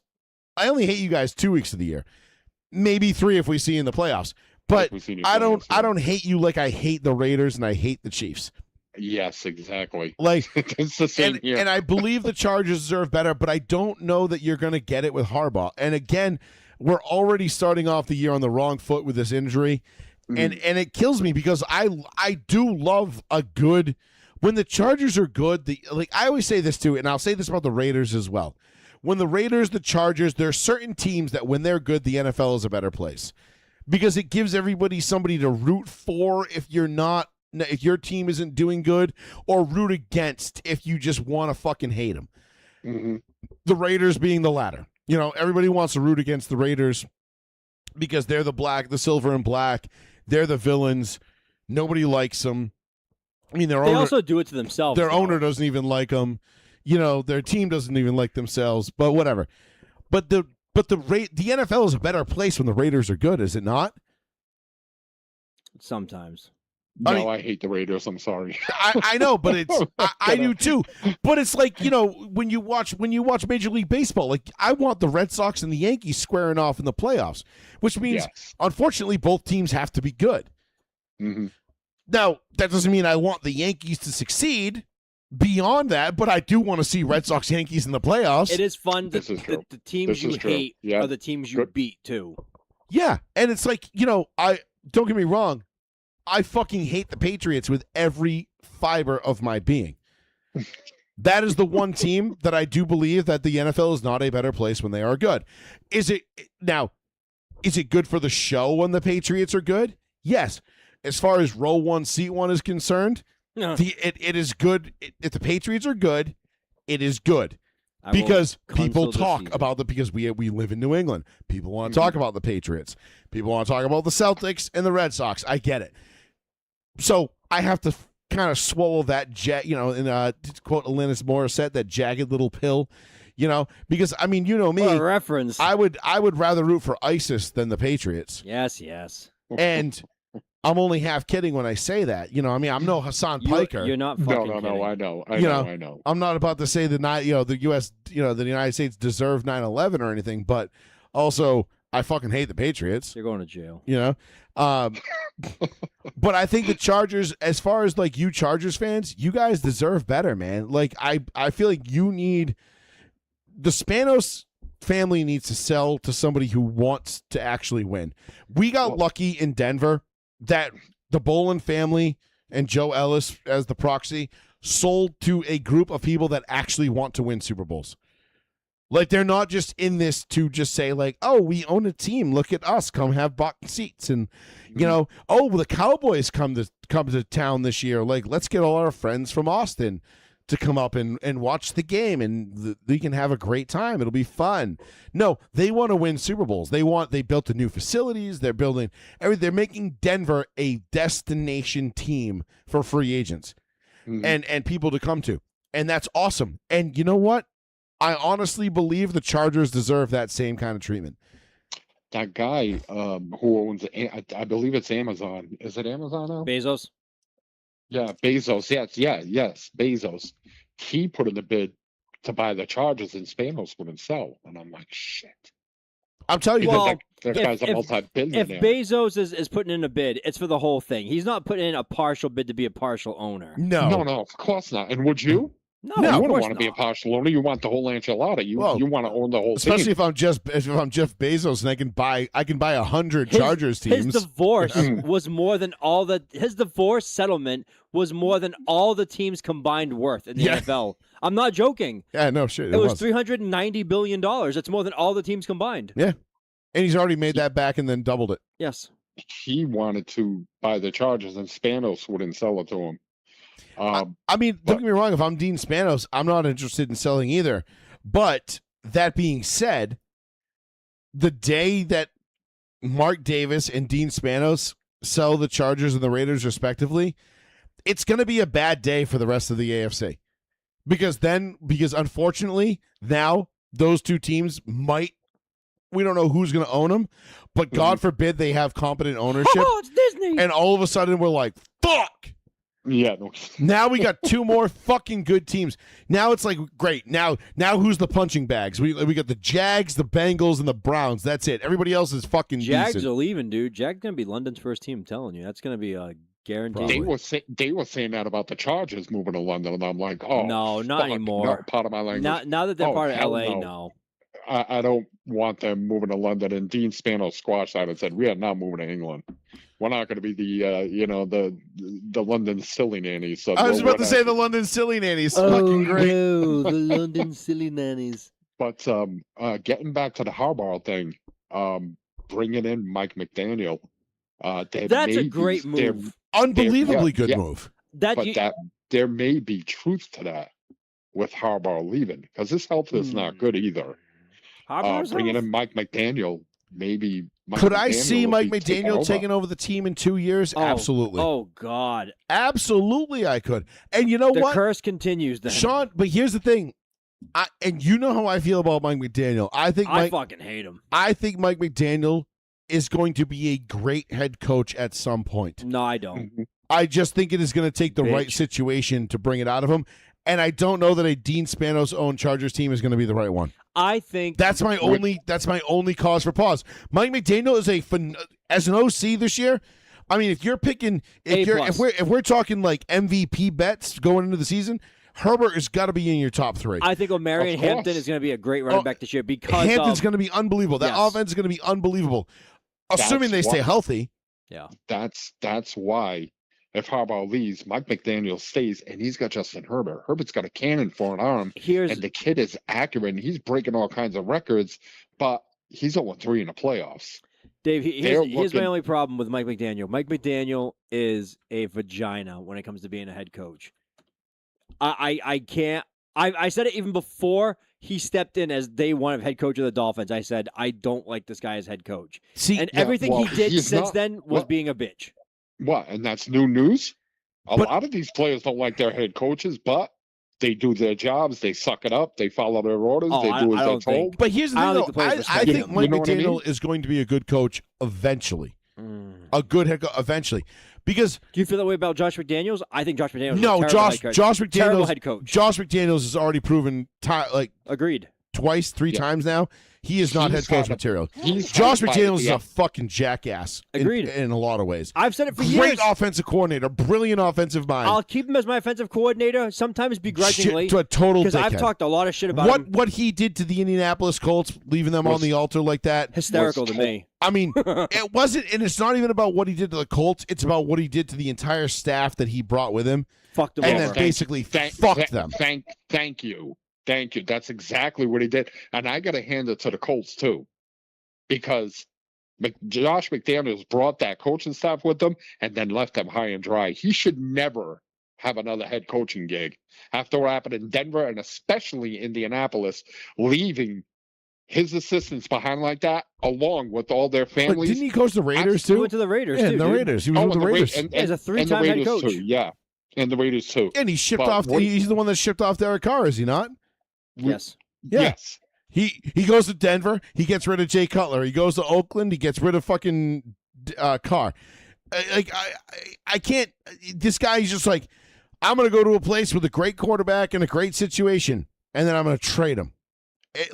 It's almost like he was just like he was a saboteur for Belichick, and it's just like, go be the head coach of all these teams and then just fuck them. Good. Yeah, and Belichick's sitting there like the bug in Family Guy. Good. I've got to hand it to the Indianapolis Colts though. When McDaniels took off like that, the Colts retained all of those assistant coaches. They did do the right thing by all of them, yeah. Brought in Frank Reich and still kept those assistant coaches. I was like, bravo to them for doing that. That was a solid move. Shit for doing something like that. We talk a lot of shit about Jim Irsay not being a great owner. Well, he's dead, so. Well, at the time he wasn't. He was very much alive when he hired Josh McDaniels. But Jim Irsay was the one that was the guy behind that, and that's why I always loved Jim Irsay. He might not have been the most sober, level-headed owner that we've ever had in the NFL. Gonna play the game. But I'll tell you what, man. That guy, he did right by his people. And I'll always appreciate him for that. And I wish the Colts are another team. Like I wish nothing but the best for. I want them to be good. I enjoy when the Colts are good. I mean, granted, it just brings me back to the Peyton Manning years when he was there and how much I used to root for the Colts because I love Peyton. But it's just I don't know. There's just so many bad owners in this league, and now we're talking about expanding it, and I'm like, no. No, like we don't have first of all, we don't have enough quarterbacks to fill out 8 more teams, let alone owners. Like, do we want another 8 Cleveland Browns or Oakland Raiders? You know what I mean? Like, no, because fledgling around in mediocrity. What you're doing is thinning out the product. Exactly. You're watering it down. Yes, exactly. To a point that you can't recover from it, and that is what fucking sucks. Did we not watch? Was it Dolphins against Falcons? Was Malik Willis against Tua or something like that? What was that? Was that his preseason game recently? Or was it 2 different games? No, Tua played against Denver in the first week. Okay, so Tua and his miraculous play looked phenomenal. He looked like midseason form going out there and just playing like shit. And then watching Malik Willis of the Dolphins going out there and just throwing piss missiles to everybody in the sideline, not even his own players. He's like he's like the black Rex Grossman. Dude, he was just launching balls to the sideline, and all they just would scan to Miami fans, just the audience, just like in shock, just watching this. And I'm a big Malik Willis fan. I mean, obviously he's not. He was a raw product coming out of Liberty University. Oh, he's still raw, and he's very raw. But I think like Malik Willis, I think he's got a little bit. Who do you think has a better chance to start a game this year, Anthony Richardson or Malik Willis? Oh, well, Malik Willis is going to start for the Dolphins week 1. You sure about that? He's the starting quarterback. They already announced it. Oh, wow. I got bad news for you. Oof. These guys are getting pulled out of their starting jobs. Malik Willis, Anthony Richardson, J.J. McCarthy. What's going to happen with him? Well, J.J., I think his career's over. When you lose, it's over in Viking land for sure. It's over with the Vikes for sure. And you know what? Low key, I'll tease our pick. I'm not going to tell you exactly what I'm thinking for the Vikes. But before you say anything else, by the way, not only is Malik Willis starting, they gave him an extension, 3 years, $70 million, $45 million guaranteed. Jesus Christ!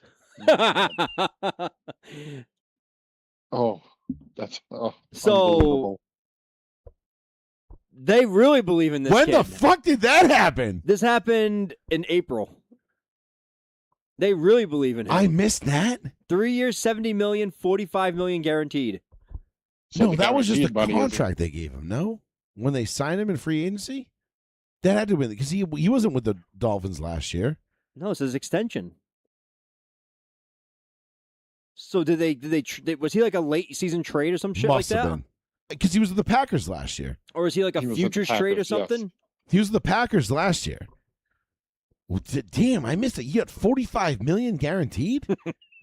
I mean, listen, I like Malik Willis, but not for $45 million. But then again, $45 million short change in this day. I know, but you guaranteed more than half the contract with like nothing to prove. I mean, Miami's going to Miami, just like Chargers going to charge, Raiders going to raid, Browns going to Brown, bro. You know what I mean? Like, it's so tough, dude. I don't know. That's brutal. They're thinking about reuniting J.J. McCarthy with Jim Harbaugh in Los Angeles. Why? And getting rid of Trey Lance because the Vikings don't want J.J. Well, McCarthy. if they brought J.J. McCarthy, J.J. is a backup behind Herbert, I think would be That's excellent. Yeah, but like why? Move. But that creates unnecessary drama. Trey Lance is done. His career's over. That's too many roosters in the hen house. I think if J.J. McCarthy goes to Los Angeles, you don't want Harbaugh showing him favoritism. You want him showing favoritism towards his starting quarterback, his $260 million quarterback. Justin Herbert, you know what I mean? Maybe Justin Herbert's a little too focused on his hot new wife. Yeah, and, you know, Madison's career. Stop it. You know, no. maybe, I don't know. I mean, Justin Herbert's still 0-3 in the playoffs. He was combing her hair on the practice field. It was cute. I mean, don't get me wrong. We've all had quarterbacks fall in love with models and see how that goes. You know, Dave. Brady and Giselle. Fucking ruined his life. Madison Beer is one of those girls. If she called me and told me to punch my wife in the face on Christmas morning in front of my kids, just to hear her fart through a walkie-talkie, I would do it. Listen, think about that. Brady got with Giselle in 2006. Fucking cursed this team all the way into 2014. And then Brady had to go into my husband could not catch and throw the ball at the same time. Brady had to go into I have to ignore my family mode, which caused Giselle to cheat on him with the fucking at-home Brazilian jiu-jitsu instructor that she was probably paying for it, let's be honest. No, well, yeah, it doesn't matter. She had more money than him. She had more money than him. Yeah. But then, she had more money he than made Brady, out in that divorce. He's one of the few guys that made out in divorce. We're like, yeah, one for the men. No, he's having like a midlife mental crisis breakdown. Like, I can't stand Tom Brady right now. Like, he's so obnoxious and annoying. He's like, hey, everybody, look at me. Look at all these new projects I'm doing. It's like, Tom, shut the fuck up. Like, you're so obnoxious right now, dude. You're like you are the epitome of a single dad dressing in too tight clothing, showing up to like his kids' events, being like, "Hey, everybody!" It's like, just go away. Man, did you see the imprint of my dick in these gray sweatpants? Anyone interested? You know, it's awkward. He's been criticizing a lot of the players lately about starters not playing in the preseason, being soft, and I'm like, really, well, you know, he's got nothing to do. It's so ripe coming from him too. The guy that used to bitch and complain that a guy came too close to his knee, you know, once. And I mean, remember when Rodney Harrison told him to take his skirt off and play the game? Yes. I mean, like, you know, so for him being, and now don't get me wrong, I totally agree with everything Tom Brady says about players being too soft and, you know, the game being like, you know, too dumbed down for these new kids coming in, and like, you know, how it's the rules are catered. I agree with everything Tom says about that. However, it's very ripe coming from him. You know, it's just like yeah, it's like, okay, I see you, Tommy. I see you. You know, when when the rules were changed and catered to you, it was all fine. But now that you're retired, now you want to sit here and, like, you know, judge everybody from on high. Now go fuck yourself. You're the most overrated. You're the most overrated athlete in all of sports. Shut up. You know, James Harrison from the Steelers told that once. Why don't we just turn this into two-touch football? You know what I mean? These quarterbacks, you can't even put a hand on. Put a fucking flag on their belt and call it a day. Fucking James Harrison came here, and James Harrison was like, all right, I like him. Yeah, well, you like him now because you're. I mean, listen. He likes him overall. Listen, if I went out for beers with Tom Brady, assuming, I mean, he probably doesn't drink, but, like, you know, no, he drinks. He's a weirdo. Oh, he definitely drank that one time at that victory parade. For Tampa Bay, Super Bowl trophy, yeah, when he threw the Super Bowl trophy and almost lost it in the fucking harbor, that would have been hilarious.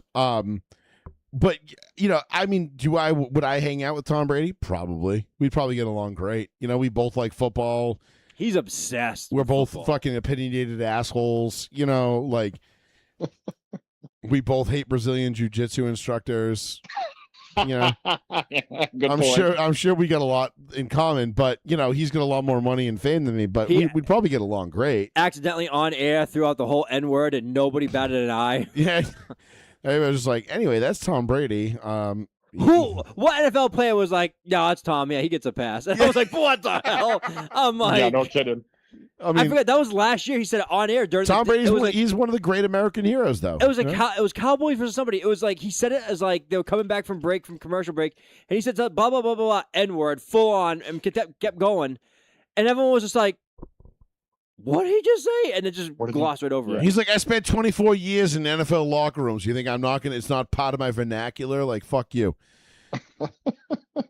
Jesus Christ! He's like, it's embedded. But then he did like an Instagram, like one of those like Instagram 24-hour posts, and it was just eye emoji, and it was just, which was kind of funny. I mean, he was just like, "Fuck you! I'm too cool to get in trouble for this." Hate all you want. And he didn't get in trouble at all. Everyone was like, "Yeah, it's all right." That's great, Dave. I know we're not doing our prediction show until September 8th. Okay. But that's the Tuesday after Labor Day. That's our official. We'll give you all of our official predictions. Obviously, you lost your starting center today. What's your outlook for the Chargers this year? What do you think? Give me you don't have to give me an exact number, just a ballpark. Wins, losses. How deep? Yeah, they're either going to go 12-5 or 11-6. Harbaugh's gone 11-6 the past 2 seasons. He's 22-12 as the Chargers head coach. With Biotish going down, Slaughter is probably going to take over the center duties now. He played in the first preseason game, Slaughter at center, did real well. And with Joe Alt back, Rashawn Slater, he's coming back. I think the Chargers they're gonna do well this year. The defense is the only thing that I'm curious on because Jesse Minter ended up leaving as the new head coach of the Baltimore Ravens. So that's the only part that has me curious about the Chargers this year is the defense. But with Mike McDaniels as the OC, the new OC, I think they're going to do well. I really do. They're either going to take the West or they're going to get the wild card spot. The only team that they really have to worry about is going to be the Broncos and Bo Nix and that defense because that defense is lights out. The Denver defense is real good. Bo Nix teamed up with Sean Payton. I mean, for Christ's sakes, guys, they went 14-3 last year, and unfortunately, the injury bug caught Bo Nix. And I think if Bo Nix is well, they beat the Patriots in Denver. I don't give a shit what part of my language. I don't give a damn what anybody says. They win that game against New England. Honestly, I think if Bo Nix is healthy, we win the Super Bowl last year. But that's just me. Seattle defense was lights out. It would have been good. They were lights out against Drake May and his fumble queen, issues. But I think, listen, we could sit here and talk about what we would have done against Seattle. You and I both agree, though, 100%. Denver would have beat New England with Bo Nix last year. Yeah. I don't even think that game. I think that game was 21-3 at the half. I'm sorry to all Patriot fans, but if Bo Nix is in that game, now what's his name? I can't remember his name. He used to play for the Patriots. Stidham. Yeah, Jarrett Stidham. Then they win that game. Honestly, really, and they just barely got by Denver. Yeah, in that snow game. So you put Bo Nix in there, forget it. It wasn't even a full snow game. It was literally just half the game. Second half of the game, yeah. First half was the great. Game, yes. But when they should have scored more, they didn't. And when that snow hit, it was slippery as all hell. You could see the wide receivers, the running backs, the tight ends. Everybody was slipping and sliding, and you know what I mean? To do it would have been at the beginning of the game. Because you got to remember now, Denver was up 7-0 in that game. Yep. Stidham threw that touchdown pass, and I was like, oh, shit, here comes the beatdown. Part of my language. Oh, damn, here comes the beatdown. And that was basically it. Yeah, that was it. Unfortunately, because he had the bomb to Marvin Mims on that opening drive, or the second drive, I should say. He beat Gonzo, beat the brakes off of him. Who's looking to be the highest paid corner in the league, and beat the brakes off him. Then Cortland Sutton beat the brakes off Gonzo for the touchdown play later, or 2 plays later. So, yeah, unfortunately, that was the end of it, though. Then Stiddy just kind of did what backup quarterbacks do, threw some that backwards pass that ended up being a fumble recovery for the Patriots, and just if it wasn't for that, if it's not for that backwards pass that ends up being a fumble. I honestly think Denver probably wins that game 7-3 because I don't think New England gets in the end zone because they didn't cross. I think the only drive they crossed midfield against Denver was the opening drive of the second half. Yeah, that was the only one I think, and everything else. And they kicked a field goal. They had a really hard time doing anything offensively the rest of that game. Yeah, they didn't do anything else. So I got to be honest with you, I don't blame Stidham for that loss either. I mean, Oh, for I Christ's don't sake, I they blew the shit right into the fire. don't blame Stidham, but I mean, listen, we saw what Bo Nix did last year. I mean, we saw what he did in Philly, in Houston, in Washington, at home, against the Giants, like the comeback wins against the Chiefs, the Cowboys, all these teams that we beat last year, we being the Broncos, they proved I think they proved to at least me and anybody who was watching and taking them and taking the game seriously that they were a real team with real aspirations for a Super Bowl. Sean Payton said it last year. This is a Super Bowl team. He's one broken ankle away from at least being in the Super Bowl. Sean Payton said this year in training camp, this team is better than last year's team. Wow. So coming from him, that guy's. Yeah. But you might not have. I said the same thing to many people too. I think we're gonna have I know we're gonna have a worse record than last year, but I think we're a better team. Correct. I think the same thing will happen with the Broncos. I don't think the Broncos will have 14 wins. I think you might get 12 to 13 wins, but you're going to be a better team than last year. To predict somebody to win 14 games is it's almost like disrespectful. It's like it's a little. We're going to be 15-2, so you're right. It's kind of we're going to be 16-1. Right. Now, do I think that could happen? Well, we'll see. It depends on the first 6 games go. I mean, if they go 3-3 in these first 6 games, then yeah, obviously that's out the window. But if they go 5-1, shit. I mean, everything's on the table. But look at it this way: the Broncos started off 1-2 last year. Yep. Yeah, we lost to the Chargers, the Colts. Yep.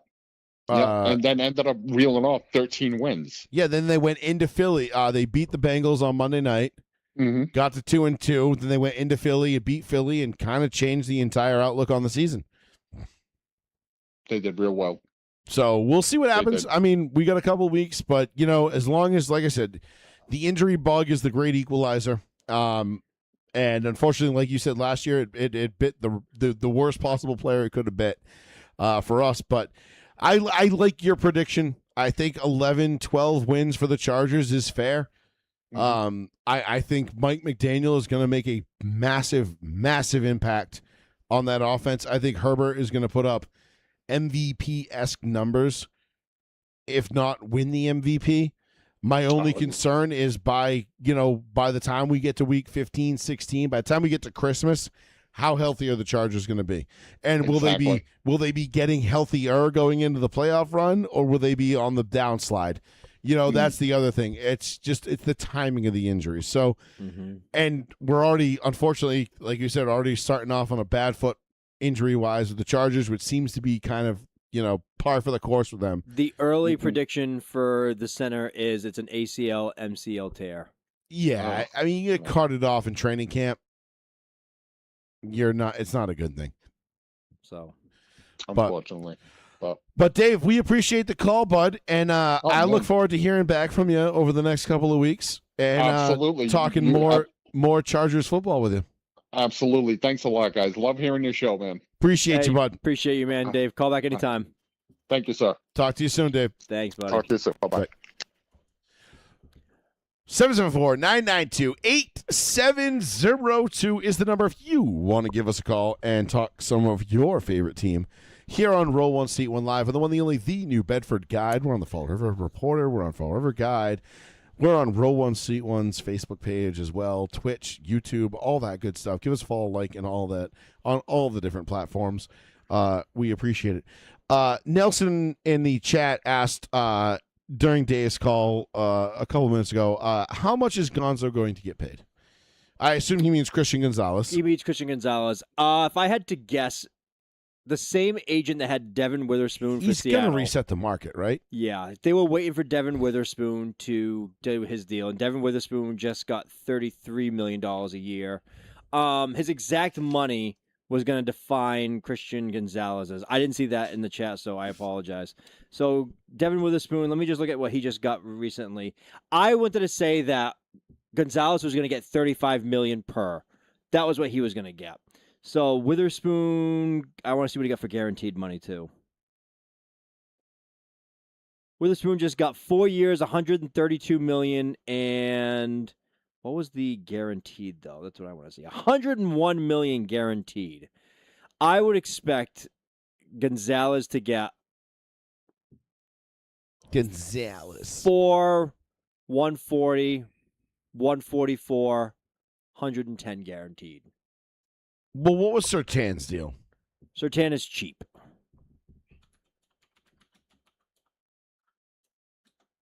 Patrick Surtain deal now is 4-year, $96 million.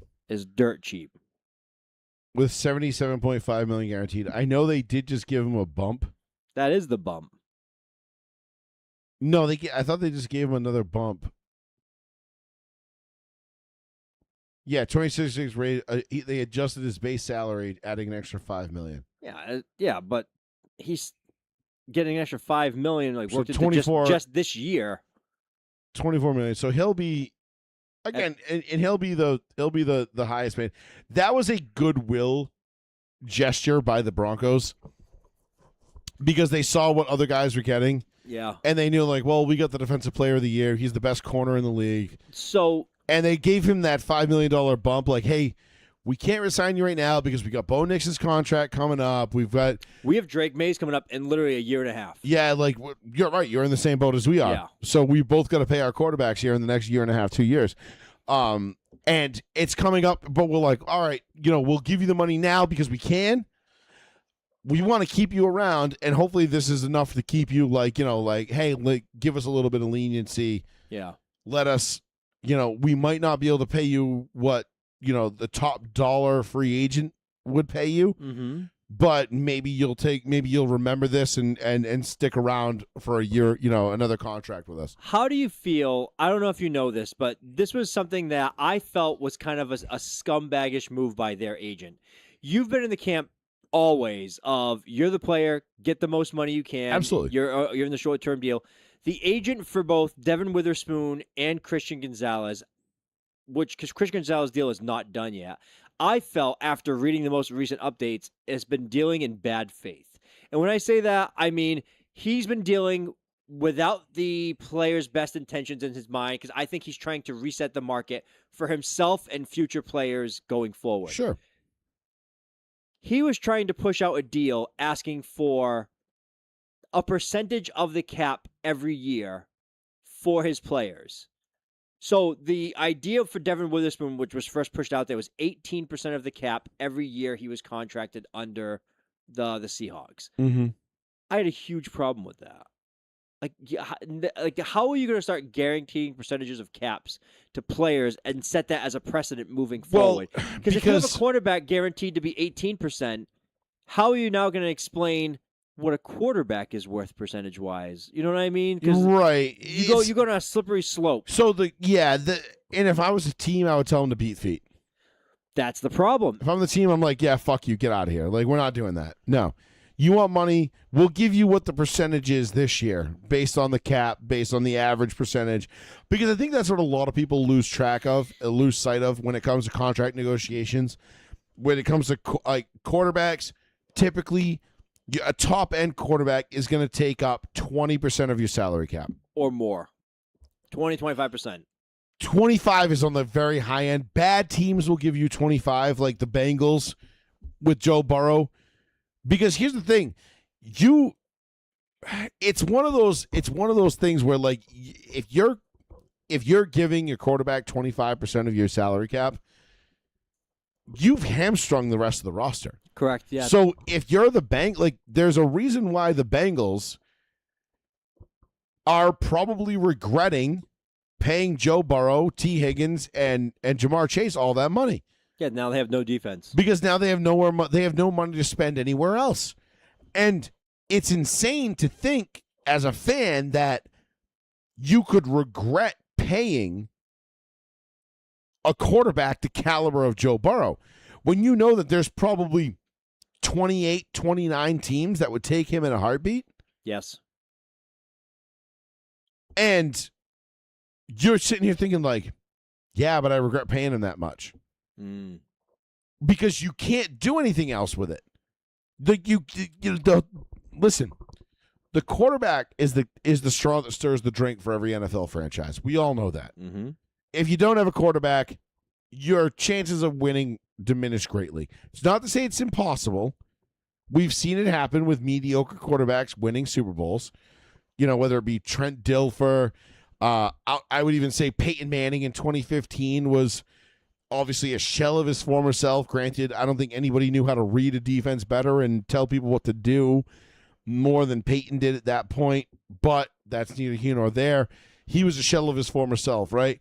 Joe Flacco, I think was a good quarterback, but not great. Won a Super Bowl. I never thought he was elite. To put him in that category. I mean, no matter what my T-shirt says, yeah, I know he was not actually elite. I fucking hated the elite shit. I fucking thought that was so funny. When he got to Denver, I thought it was funny, but when he was in Baltimore, I'm like, wait, no, he's not. He was so forgettable in Denver, though. I mean, like he was there. People, it was him, Case Keenum, Paxton Lynch, Trevor Siemian. Look at that deadly combo of Teddy Keenum. Two Gloves. We had a bunch of really bad quarterbacks. I mean, was it Brett Rippon's kid, nephew? It was Brett Rippon. It was Mark Rippon's nephew. I thought it was his grandson, wasn't it? That was his nephew. Nephew? Okay. Could be wrong.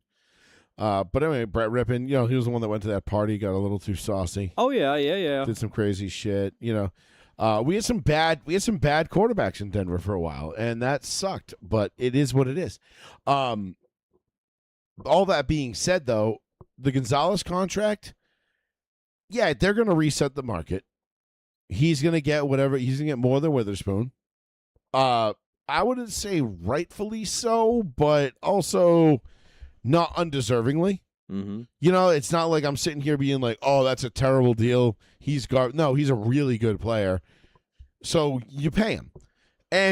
But what people have to keep in mind too, and we talk, and I think the reason why you brought that up about the agent wanting to do a percentage, because I think they know over the next 3 to 5 years, I think it is, TV contracts. the TV contracts are exploding. Yes, and the salary cap is going to reflect that. Correct. So I think they're trying to get ahead of it and maybe get a leg up on the teams and say like, oh, well, let's do percentage-based contracts then.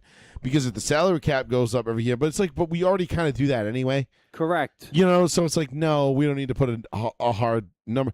Because what happens if all of a sudden the league is like, you know what? We're going to lower the salary cap. And the NFLPA is like, the fuck you are. And we're like, all right, well, we're just not going to raise it for the next 10 years. Go ahead, strike. Go nuts.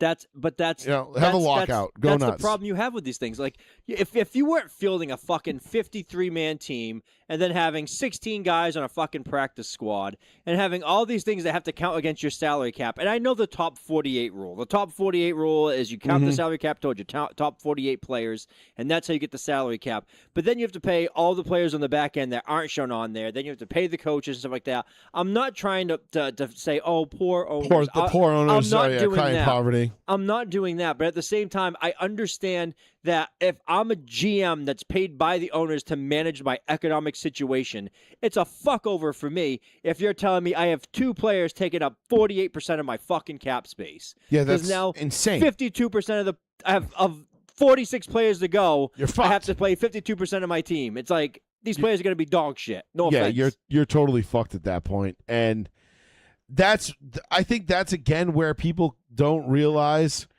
that, when we talk about like quarterbacks and getting paid, like there are certain teams, and they talked about this on one of the Broncos podcasts I was listening to earlier today, and they made a great point, and they said, there are certain teams that regret paying their quarterbacks, and the Bengals are a perfect example of that.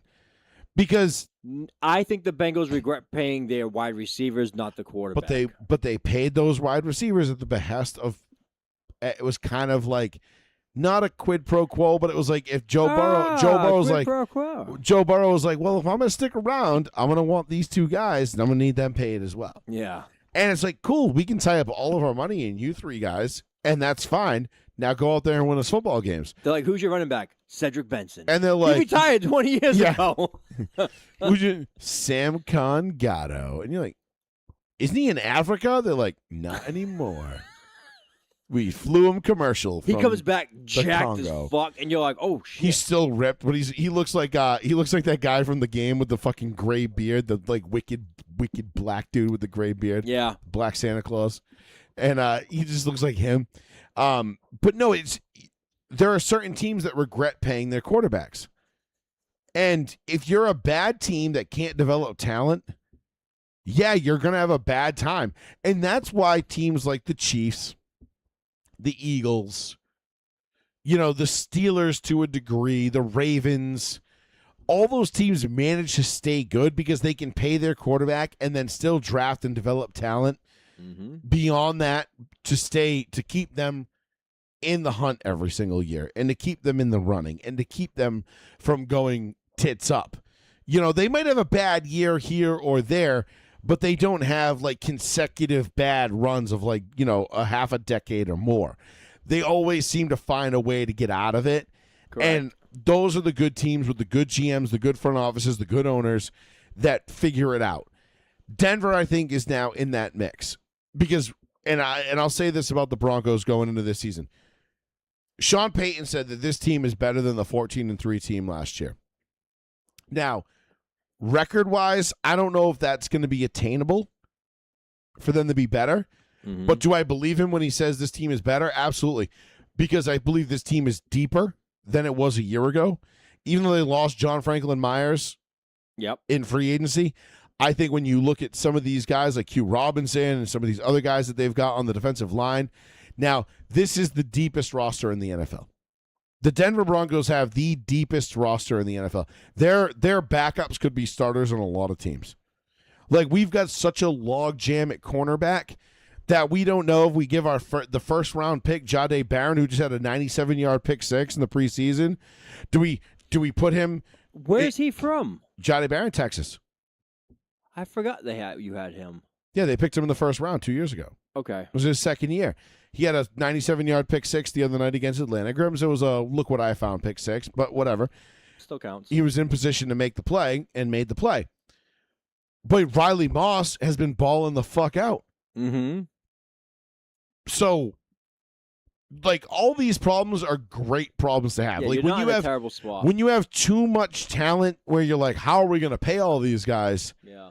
And you're like, well, we can't. And you're like, well, that's okay because we still have Jaquan McMillan, Jahdae Barron.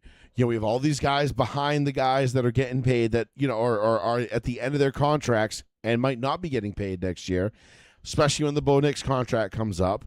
But as the Bo Nix contract comes up, the cap expands, and you end up again. It's a percentage-based business. It's crazy that Knicks and May are looking at $70 to $80 million a year.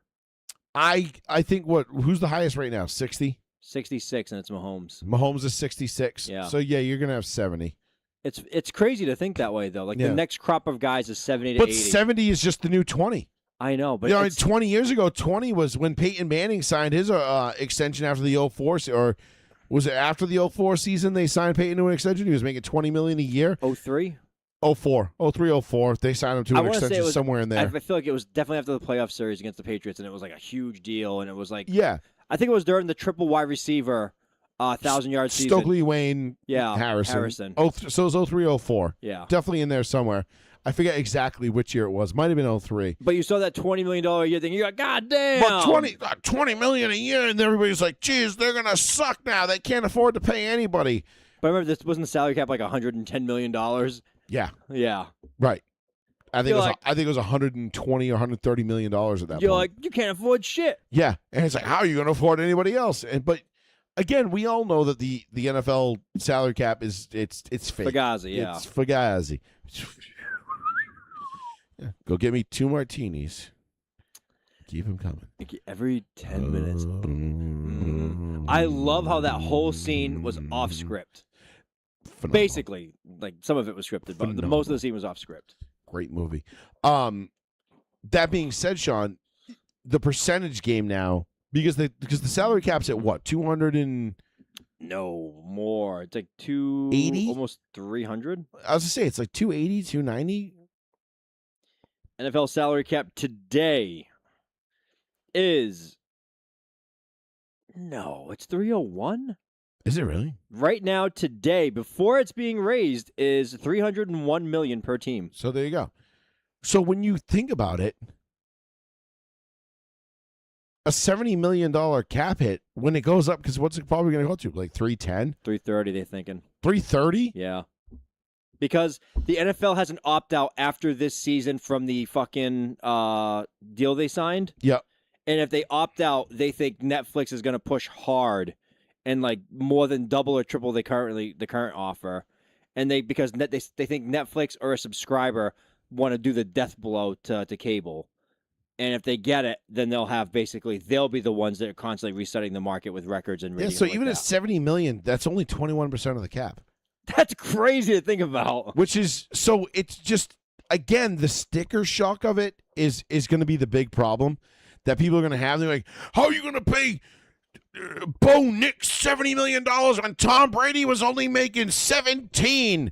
And you're like, well, because the salary cap's gone up 3 times that. We're gonna be old. We're gonna be old men. We're gonna be like, how did Brady ever survive on only $66 million in his day? Well, $66 million. I mean, after taxes is only 40, and then after you pay your mom, your dad, your agent, your fees, then you're only left with like 27. And then after you buy like 72 cars and 5 houses and pay all the strippers and get divorced, then it's only down to like $13 million a year. It's really not that much. He actually was broke. I was actually, I mean, I wasn't making shit.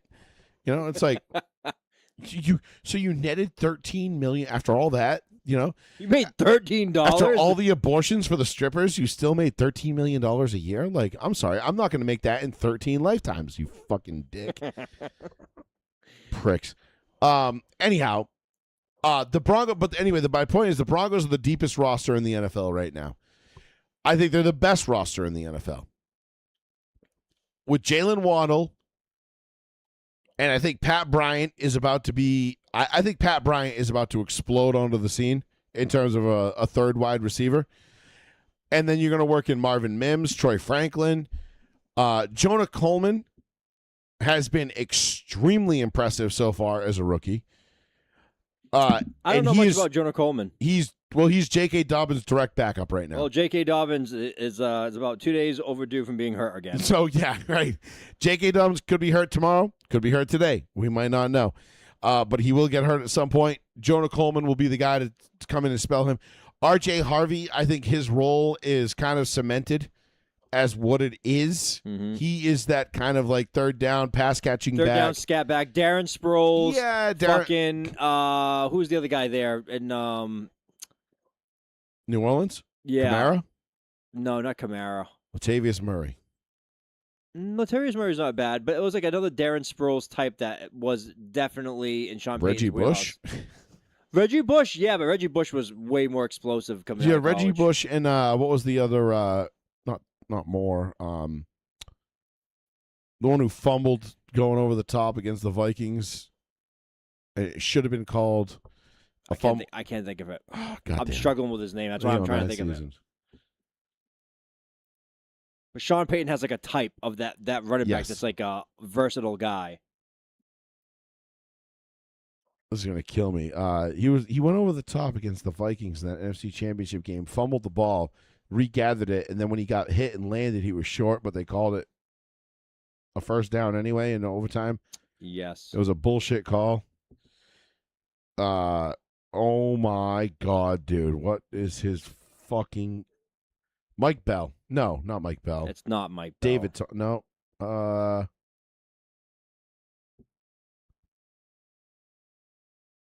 Pierre Thomas.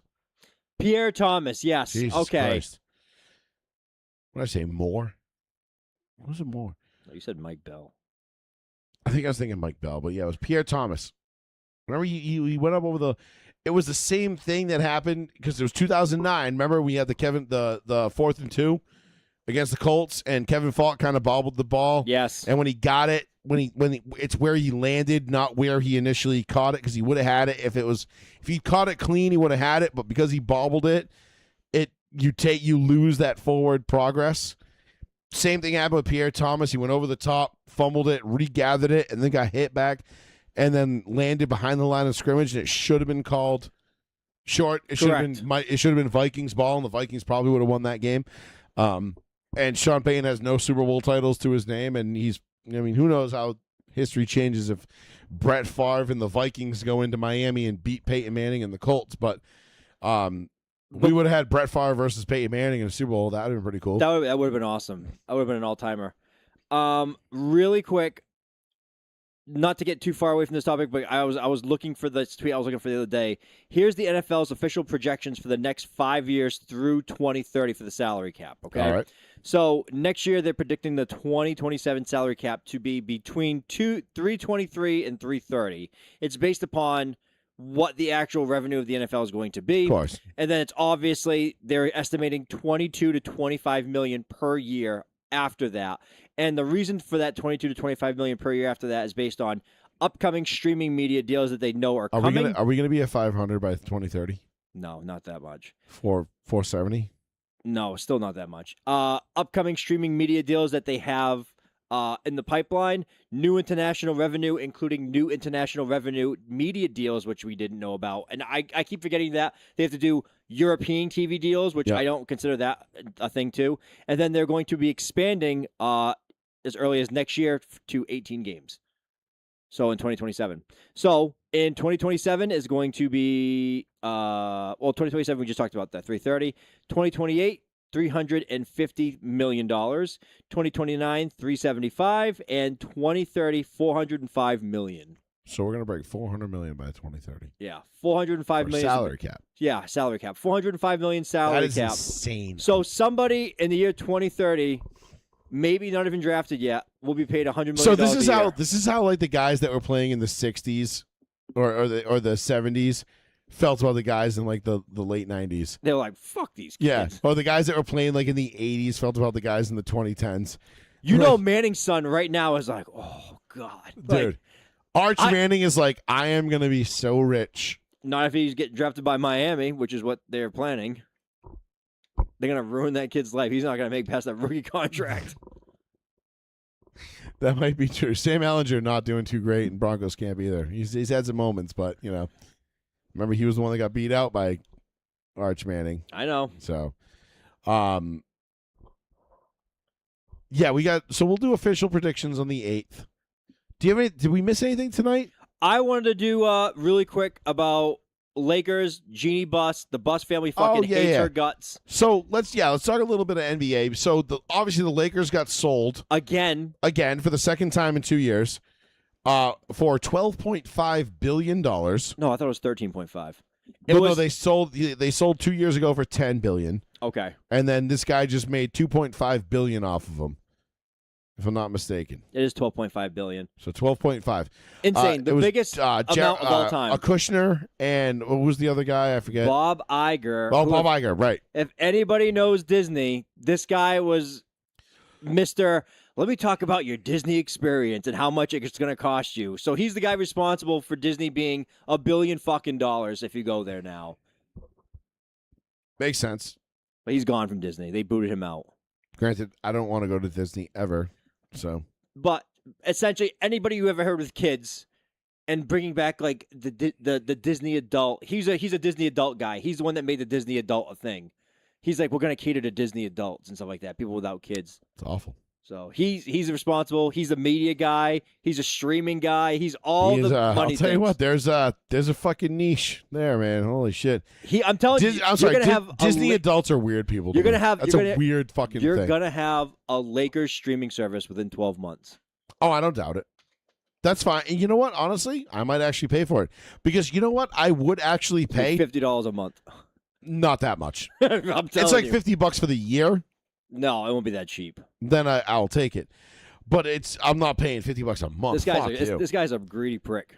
Yeah, whatever. I mean, be greedy all you want. I'll watch the nationally televised. I'll watch the nationally televised games like I have been for the last 30 years of my life.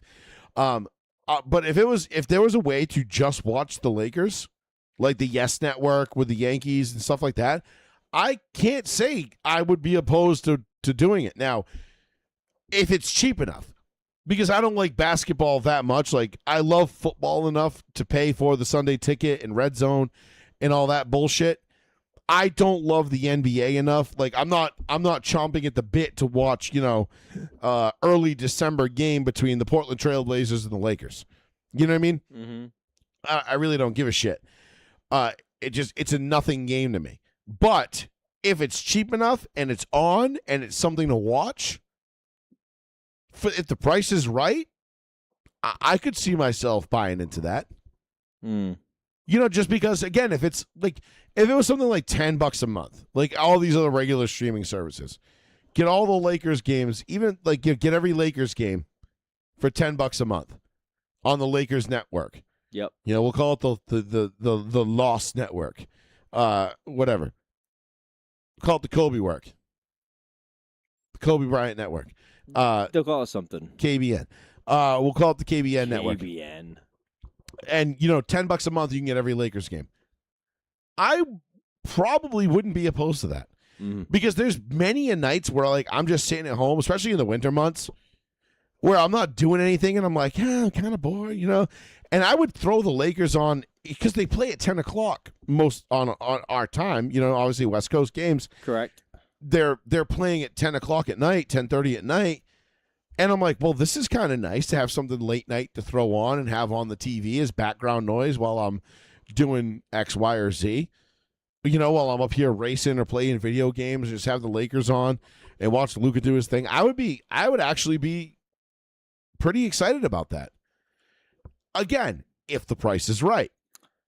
If you're talking $50 a month, like, don't go fuck yourself. Like, no, absolutely not. I wouldn't pay $50. I'd barely like $50 for the year is already pushing it. Again, this is me just pontificating, knowing what Bob Iger's all about. Yeah. But also Disney is a world, like Disney as a brand, I feel like is easier to sell because you've got a bunch of Xanax riddled middle class white women that are just dying to go back there, and they use their kids as an excuse to take them. I'm telling you, though, he's responsible for a lot of that shit of, like, marketing and all these events and the experience, and he's very much involved with all that shit. I mean, I get it. I'm sure he is. But again, I don't know. Like, as far as the Lakers go, I would be all for what. It's like the same thing if I could just pay to watch all the Broncos home games. Oh, that'd be as opposed to having to pay for Sunday ticket. Like, again, back in 2000, in the mid 2000s, early mid 2000s. Yeah, I wanted to watch, the Chargers and the Jaguars. Because that was a big game at the time. Or I wanted to watch the Colts and the Titans. So I needed the Sunday ticket to be able to watch those. Now, I'm like, with all the access that I have to other shit, I don't need to watch the games anymore. I can either A, go watch the highlights, or B, get a full game replay on YouTube 24 hours later. Yep. So it's like, do I really need to watch that game as it happens and pay top dollar for it? No. So if they went to more of a more a la carte type Sunday ticket selection type thing, I'd have Red Zone and the Broncos. That's it. That's all I need. Red Zone might be a thing. Did you know NFL Network, if you have Comcast in our local area, Comcast and NFL Network cut ties? I had no clue. That was like 2 years ago, wasn't it? No, it was like 4 months ago. Really? I thought that was like an old, or maybe it's been a long time coming. So I randomly tried to put on NFL Network the other day, and it was just straight up like, we don't have a partnership agreement anymore. Interesting. Which I was pretty upset by. But the buses thing, I'm trying to understand. It's just the bus family trustees of the trust saying, we're selling our remaining portion of this team to these two gentlemen that are buying it for $12.5 billion, just so Jeannie Buss can't have any of the 17% left of her 17%. And she is now trying to sue the family, saying it's a breach of the trust. That's what I'm understanding. Rich people doing rich people things. I know. I deal with trusts all the time, so I don't clearly think she's going to win that argument. Because if you have... I guess we'll see, because... you have to have strict detailing in that trust. And I'm assuming if this deal's already gone through, they've already gone through the trust. And she's going to lose the argument. Because if you have 5 trustees and 1 trustee saying nay and 6 and 5 saying yay, she's going to lose that argument, and she's going to get paid out for it. That's crazy, though, that the family dislikes her that much that they just want to go behind her back and just I wonder how much out. she alienated them over the years, too. Probably a ton, I'm assuming. Yeah. But to then ruin, like, her and, like, get rid of the family from having, like, think of the family's legacy to the Lakers. Like, I get that if alienated the shit out of you. Think of your family's legacy to, like, the Lakers as well, though. Like, you just. But maybe she pushed them out so far that they don't have a legacy with the Lakers anymore. Oh, I guess that's a possibility. You know what I mean? It's just like she was the last one to own the Lakers, and she removed everybody from it, and now it's no longer, which sucks because, as a Lakers fan, that's what the Lakers were all about. Like, Dr. Buss was the man. Yeah. He was the guy. Yeah. And that was what made the Lakers great. And you know me, for years, I've always said what, Sean? It doesn't matter. We're the Lakers. We get whoever we want, whenever we want. We pay people. They come here. It's LA. It's showtime. Do you think that changes, like, with ownership? Like, the bus is going away? I do. Unfortunately, I do. Yeah. And again, it could change for the better in a sense of, like, maybe Iger and Kushner as owners want to win, want the Lakers to win, and they push to have the right people in the right places and make sure that the team does win, or they're just doing what what's his name did when he bought the Mets, and it's just his play thing now. I do feel like when I forgot what his name was that owns the Mets. I do feel like when he first bought the team, he was all in on having them win, but now it's become a business transaction for him. Like, if they win, Steve Cohen. Cohen, yes. Like, if they win, great. If they don't win, whatever. Yeah, it's like they just don't give a shit. And that's the thing. Like, in order to win in professional sports, you need to have an owner that wants to win. For a long time. Yeah, and Bob Kraft wanted to win for a long time, so they did. His son, no interest in winning. None. He's going to be like, let's just run it down to and then it's like, okay, and then the Patriots get, and I say get reduced to, which isn't really like a bad thing, but they get reduced to like the Green Bay Packers, where it's like, we want to be relevant, we want to be in it. If we don't win it all, if we win it all, great, but if we don't, as long as we're relevant, who cares? Right. And you're like, no, that's not it. Whereas the Waltons and the Penners, the Broncos owners, they want to win. Like, they're like kind of the new kids on the block, and they're like, no, we want to stake out our claim, and we want to make sure that we build a team that is going to be successful for the next 3 to 4 decades. Yeah, of course. And that's fine. And I love that, because that is what I want as a fan. I want to go into my twilight years of my life and my Broncos still be relevant. Mm-hmm. Granted, I think it'll be a flag football league by then, and I probably won't care, but who gives a shit? As long as the Broncos are still winning and they're relevant, then that's all I give. That's, at that point, what else can I ask for? But I think you're right. I don't know. I have a sneaky bad feeling about this ownership change of hands, because I don't know what Bob Iger and Kushner are really. The intention doesn't feel sincere. No. I saw Bob Iger's name and I was like, oh. You're right. It immediately puts a red flag up where you're like, hold up. Yeah.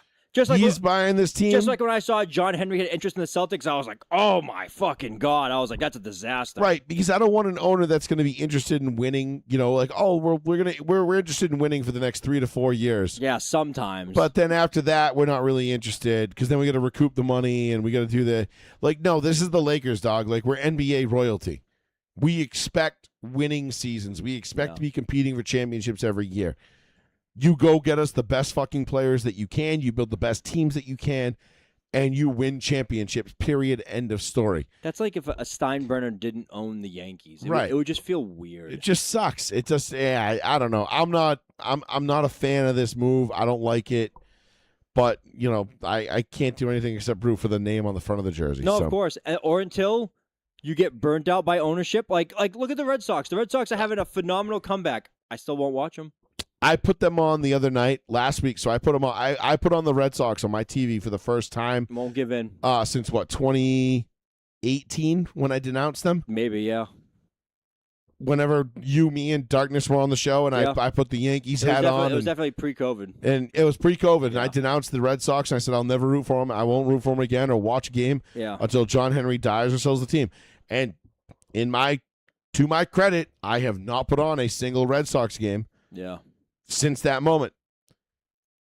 All of a sudden, this win streak gets fired up. Oh, I'm watching, it was mid-July. All the videos of Veritek and A-Rod are coming up. The 04 season. The nostalgia starts flowing back, and I'm like, you know what? Let me just put on the game and see. Mm-hmm. Let me see what all the fuss is about. Let me see how good this team really looks. I put the game on, they lose. First time they'd won like 10, 11, 15 straight, whatever it was. Oh, was that 14 or 15 in a row? And then they lost 5 in a row. Or I think it was 6 or 7 in a row, I heard. So I think it was 5. Then they won 1, then lost 2 more or something like that. But I lost. I put on a game. They lose 5 in a row. That'll show you. And I was like, well, there you go. The only thing I regret missing that's that. is I regret missing watching Peyton Toll. Like, he's the one that I've been a fan of his since they drafted him. And he's the one that has a great story with his mom passing away, and he's a big lefty. He looks like he's like 45, and he's a fireman. Yes. He's only like 23. Yep. Like, that's the only thing I regret not seeing is like him pitching more. Well, but I fell in love. I was like, God damn. I'm like, you forget how much you love baseball sometimes. And then you start watching some of like the old 04, 05, 06 Red Sox, Yankees rivalry matchups. Like, back when baseball was great. And not to say baseball is not great now. I think it still is great. But back when we were kids, when we were young, when we were like, we lived and died with this shit in our late teens and early 20s. And I was like, you know what? Let me just give it. Let me see. I can give John Henry a little bit of my attention. Correct. For a little bit. I still won't. And I put it on, and I watched most of that game, and they lost. And I was like, wow, they lost. I was like, that's interesting. And they want to lose the next 4 in a row. And I was like, oh, sorry, guys. Didn't mean to fucking fuck you like that. I hope this resurgence gives him the courage to sell the team to somebody else, because I just don't want nothing to do with this man. But again, do you want Bob Eigner and a Kushner brother? It ain't gonna get any worse. You say that. You're probably right, though. Who am I going to get? The dude from the A's? Yeah. I mean, who's really going to be worse than fucking... Fuck, the reason why we're striking is because they want to put in a salary cap, and they want to put in a maximum cap, and the Players Association is like, we're not fucking doing it. Yeah. And the owner's like, well, we're doing it. I mean, I think baseball needs a salary cap simply because I think the Dodgers have exploited it to the point now where it's like, okay... Like, you can't have, like, Freddie Freeman can't be, like, your 8th highest paid player. You know what I mean? Like, come on. Like, what are we doing here? Well, they just went and traded for, like, a bunch of aces. Yeah. For, like, nothing. Didn't they get Skeens? Or no? No, Skubal. They got Skubal for, like, a basket of used baseballs, which anybody else could have had them. Yeah, could have for a loaf of bread. Yeah, but everybody else was just like, yeah, we don't feel like paying them, though. And their payroll is, like, $500 million. I think their payroll is, like, almost $600 million right now. Hold on. Yeah, they're just like, whatever, dude. It's cool. We're fine. We're the Dodgers. And you know what?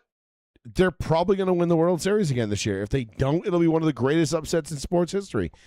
All that being said, it's kind of, I'm not saying it's ruining the game because it's kind of fucking sweet to watch, but eventually this shit is going to get old.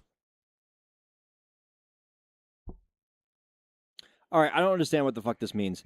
So the active payroll right now is $413 million with a luxury tax allocation of $335 million. Does that mean an additional $335 million in like payroll? Fines and excessive shit, probably. So is there fucking probably 700? So their payroll is $740 million.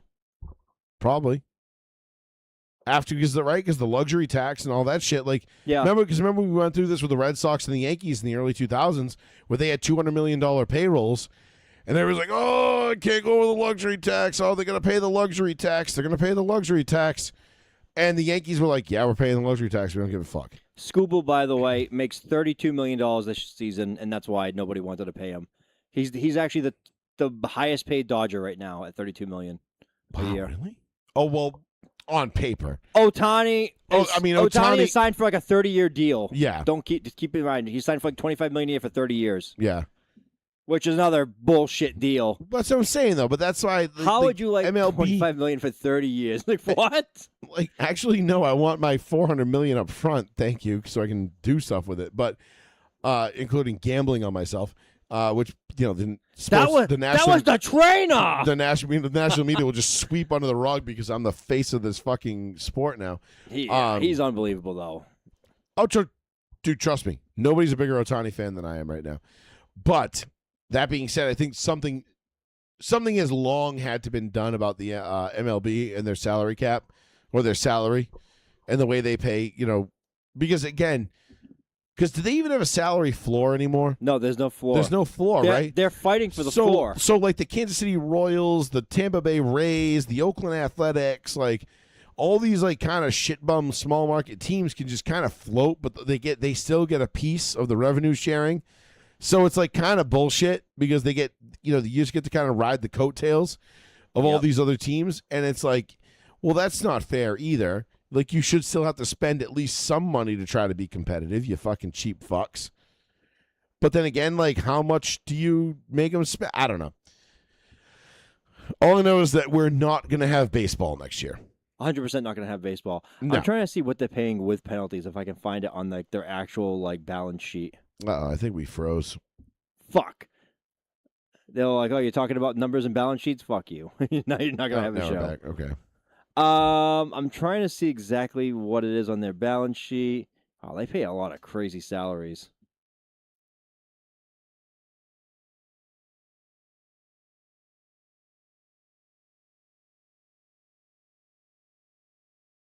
I love it.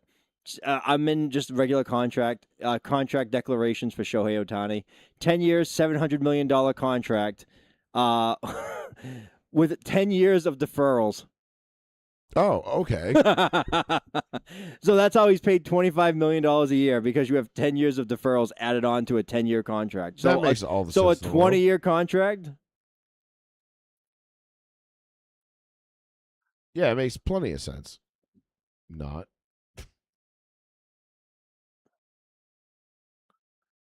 No, it's not telling me. What's the... I'm looking...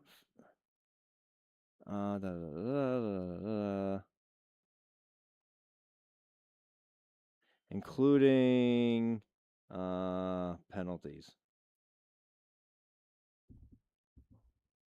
Oh, okay. So 2026 total with penalties right now, they're paying this season $619 million for their team.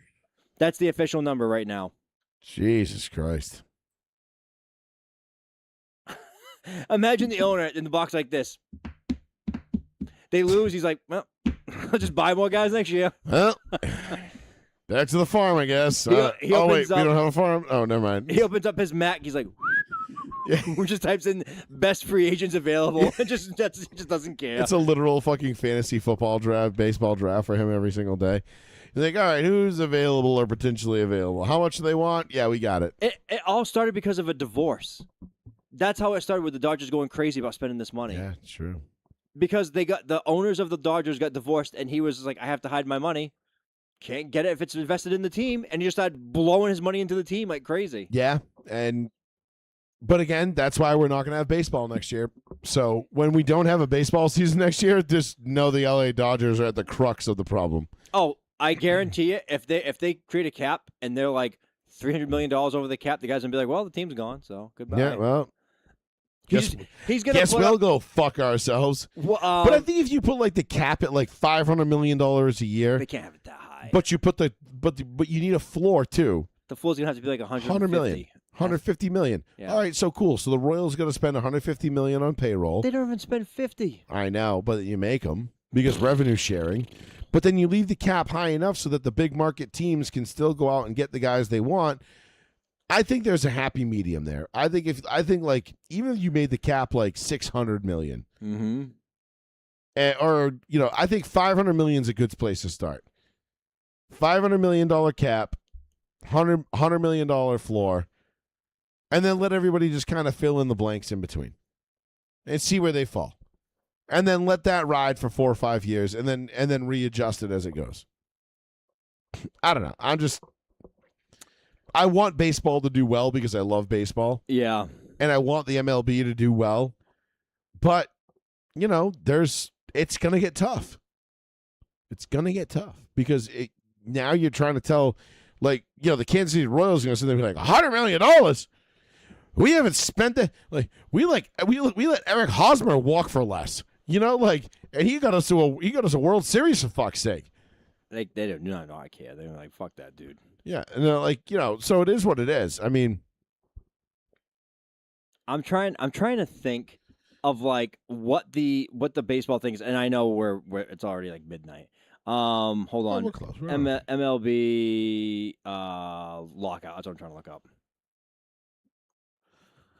Here we go. Here's what I'm looking for.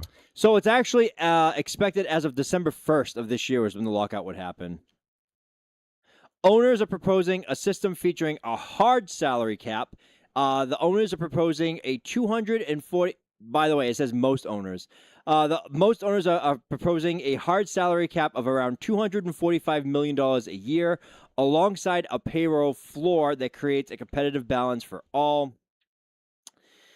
The current timeline is a 5-year CBA officially expires, blah, blah, blah. While some view the hardline stance as standard, the Major League Baseball Players Association is firmly against this. They believe it creates a strict regulation of growth potential for its players and are against any kind of salary cap. Of course they are.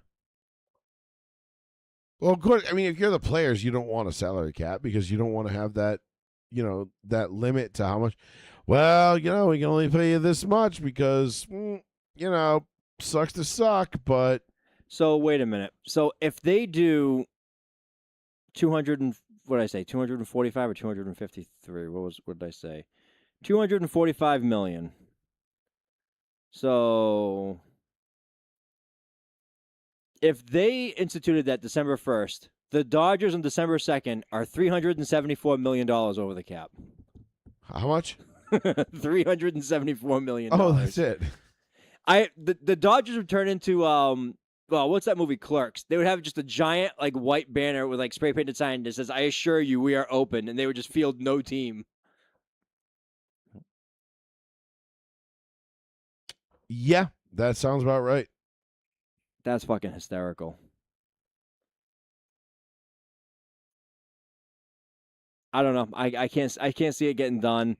All the big guys, Jeff Passan, Buster Only, they're all there's no way this deal gets done before December 1st. They're and they're going to take a hard break all throughout the winter.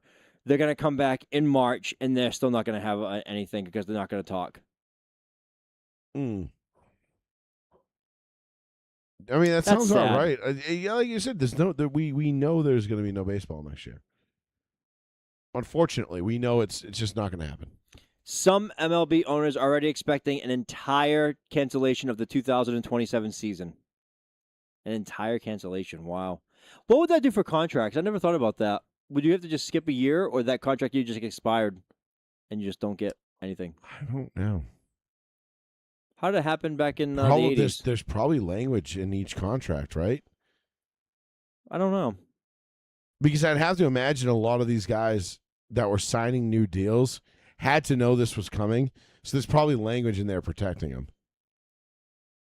In the event of a strike, you are still entitled to blah, blah, blah, blah, blah amount of money once the, work stoppage is over or whatever. But during the work stoppage, you won't receive anything. But once it's over, I feel like that had to have been a clause in the contract, especially knowing that this was coming. Right. Because most of these guys knew this is probably coming for 2, 3, 4 years now. Yeah. I would assume at least the smart ones probably did. We did.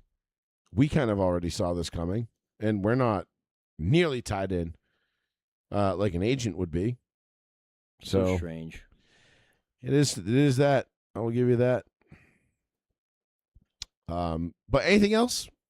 No, I think we hit all the most important topics that we wanted to cover in our our comeback. Yeah, we didn't talk. We didn't do WNBA, and that's fine. Hate WNBA. They suck. It's so stupid. We got Broncos. We got Patriots. We got Gonzalez. We'll talk more training camp next week. Obviously, the second preseason games will be done by the time we get on the air next Tuesday night. So we will talk to you guys then. Other than that, though, I think we pretty much covered it all. I think that's good. I don't think of anything major coming up either, too. I can't think of anything like that's coming up soon. Start of the NFL season. Our fantasy football draft will be in just over 2 weeks, under 2 weeks' time. So, okay. Again, nobody cares about your fantasy team. Remember that big sign on. Just remember, it's tattooed on your forehead, ladies and gentlemen. No one cares about your fantasy team. Don't care about your bad beats. Don't care about your drafts. Don't care about your parlays. Don't care. Don't care. Don't care. Don't care. Don't care. It'd be nice if I won a big parlay and just like retire. That'd be nice. I mean, it'd be nice if I won a parlay that was just like kind of like mediocre and I could just, recoup my losses for the last 2 years. Which isn't How about much. A mediocre just option? Well, I mean, if I hit a parlay for $2,500, that would cover me for the last 2 years. Oh yeah, that's not bad. I don't That's bet easy. much. No, neither do I. I've stopped betting on NASCAR almost entirely.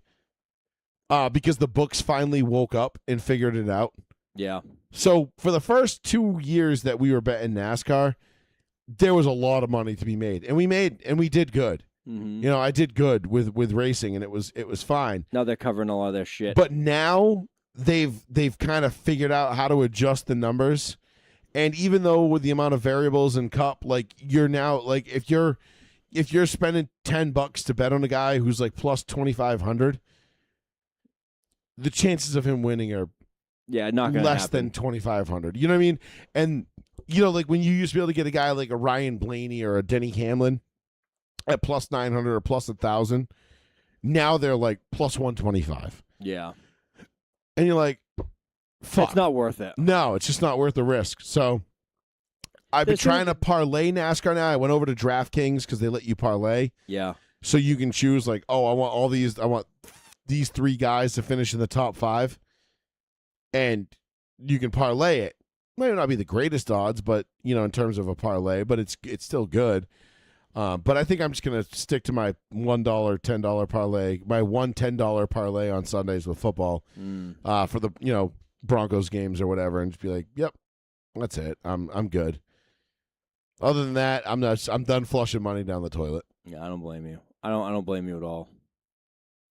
I'm not dumb enough to think I'm gonna beat Vegas. So what's the point? Yeah. What am I doing here? Yeah, exactly. Like, it was fun. Betting on NASCAR was fun for the first couple of years because now don't get me wrong, I'll still bet Daytona, Talladega, Atlanta because those are your 3 wild card races. Those are your 6 races all year at those 3 tracks, 2 each. And those are wild card races because you don't know who's going to win. Yeah. Those like literally anybody can win those races. So I'll still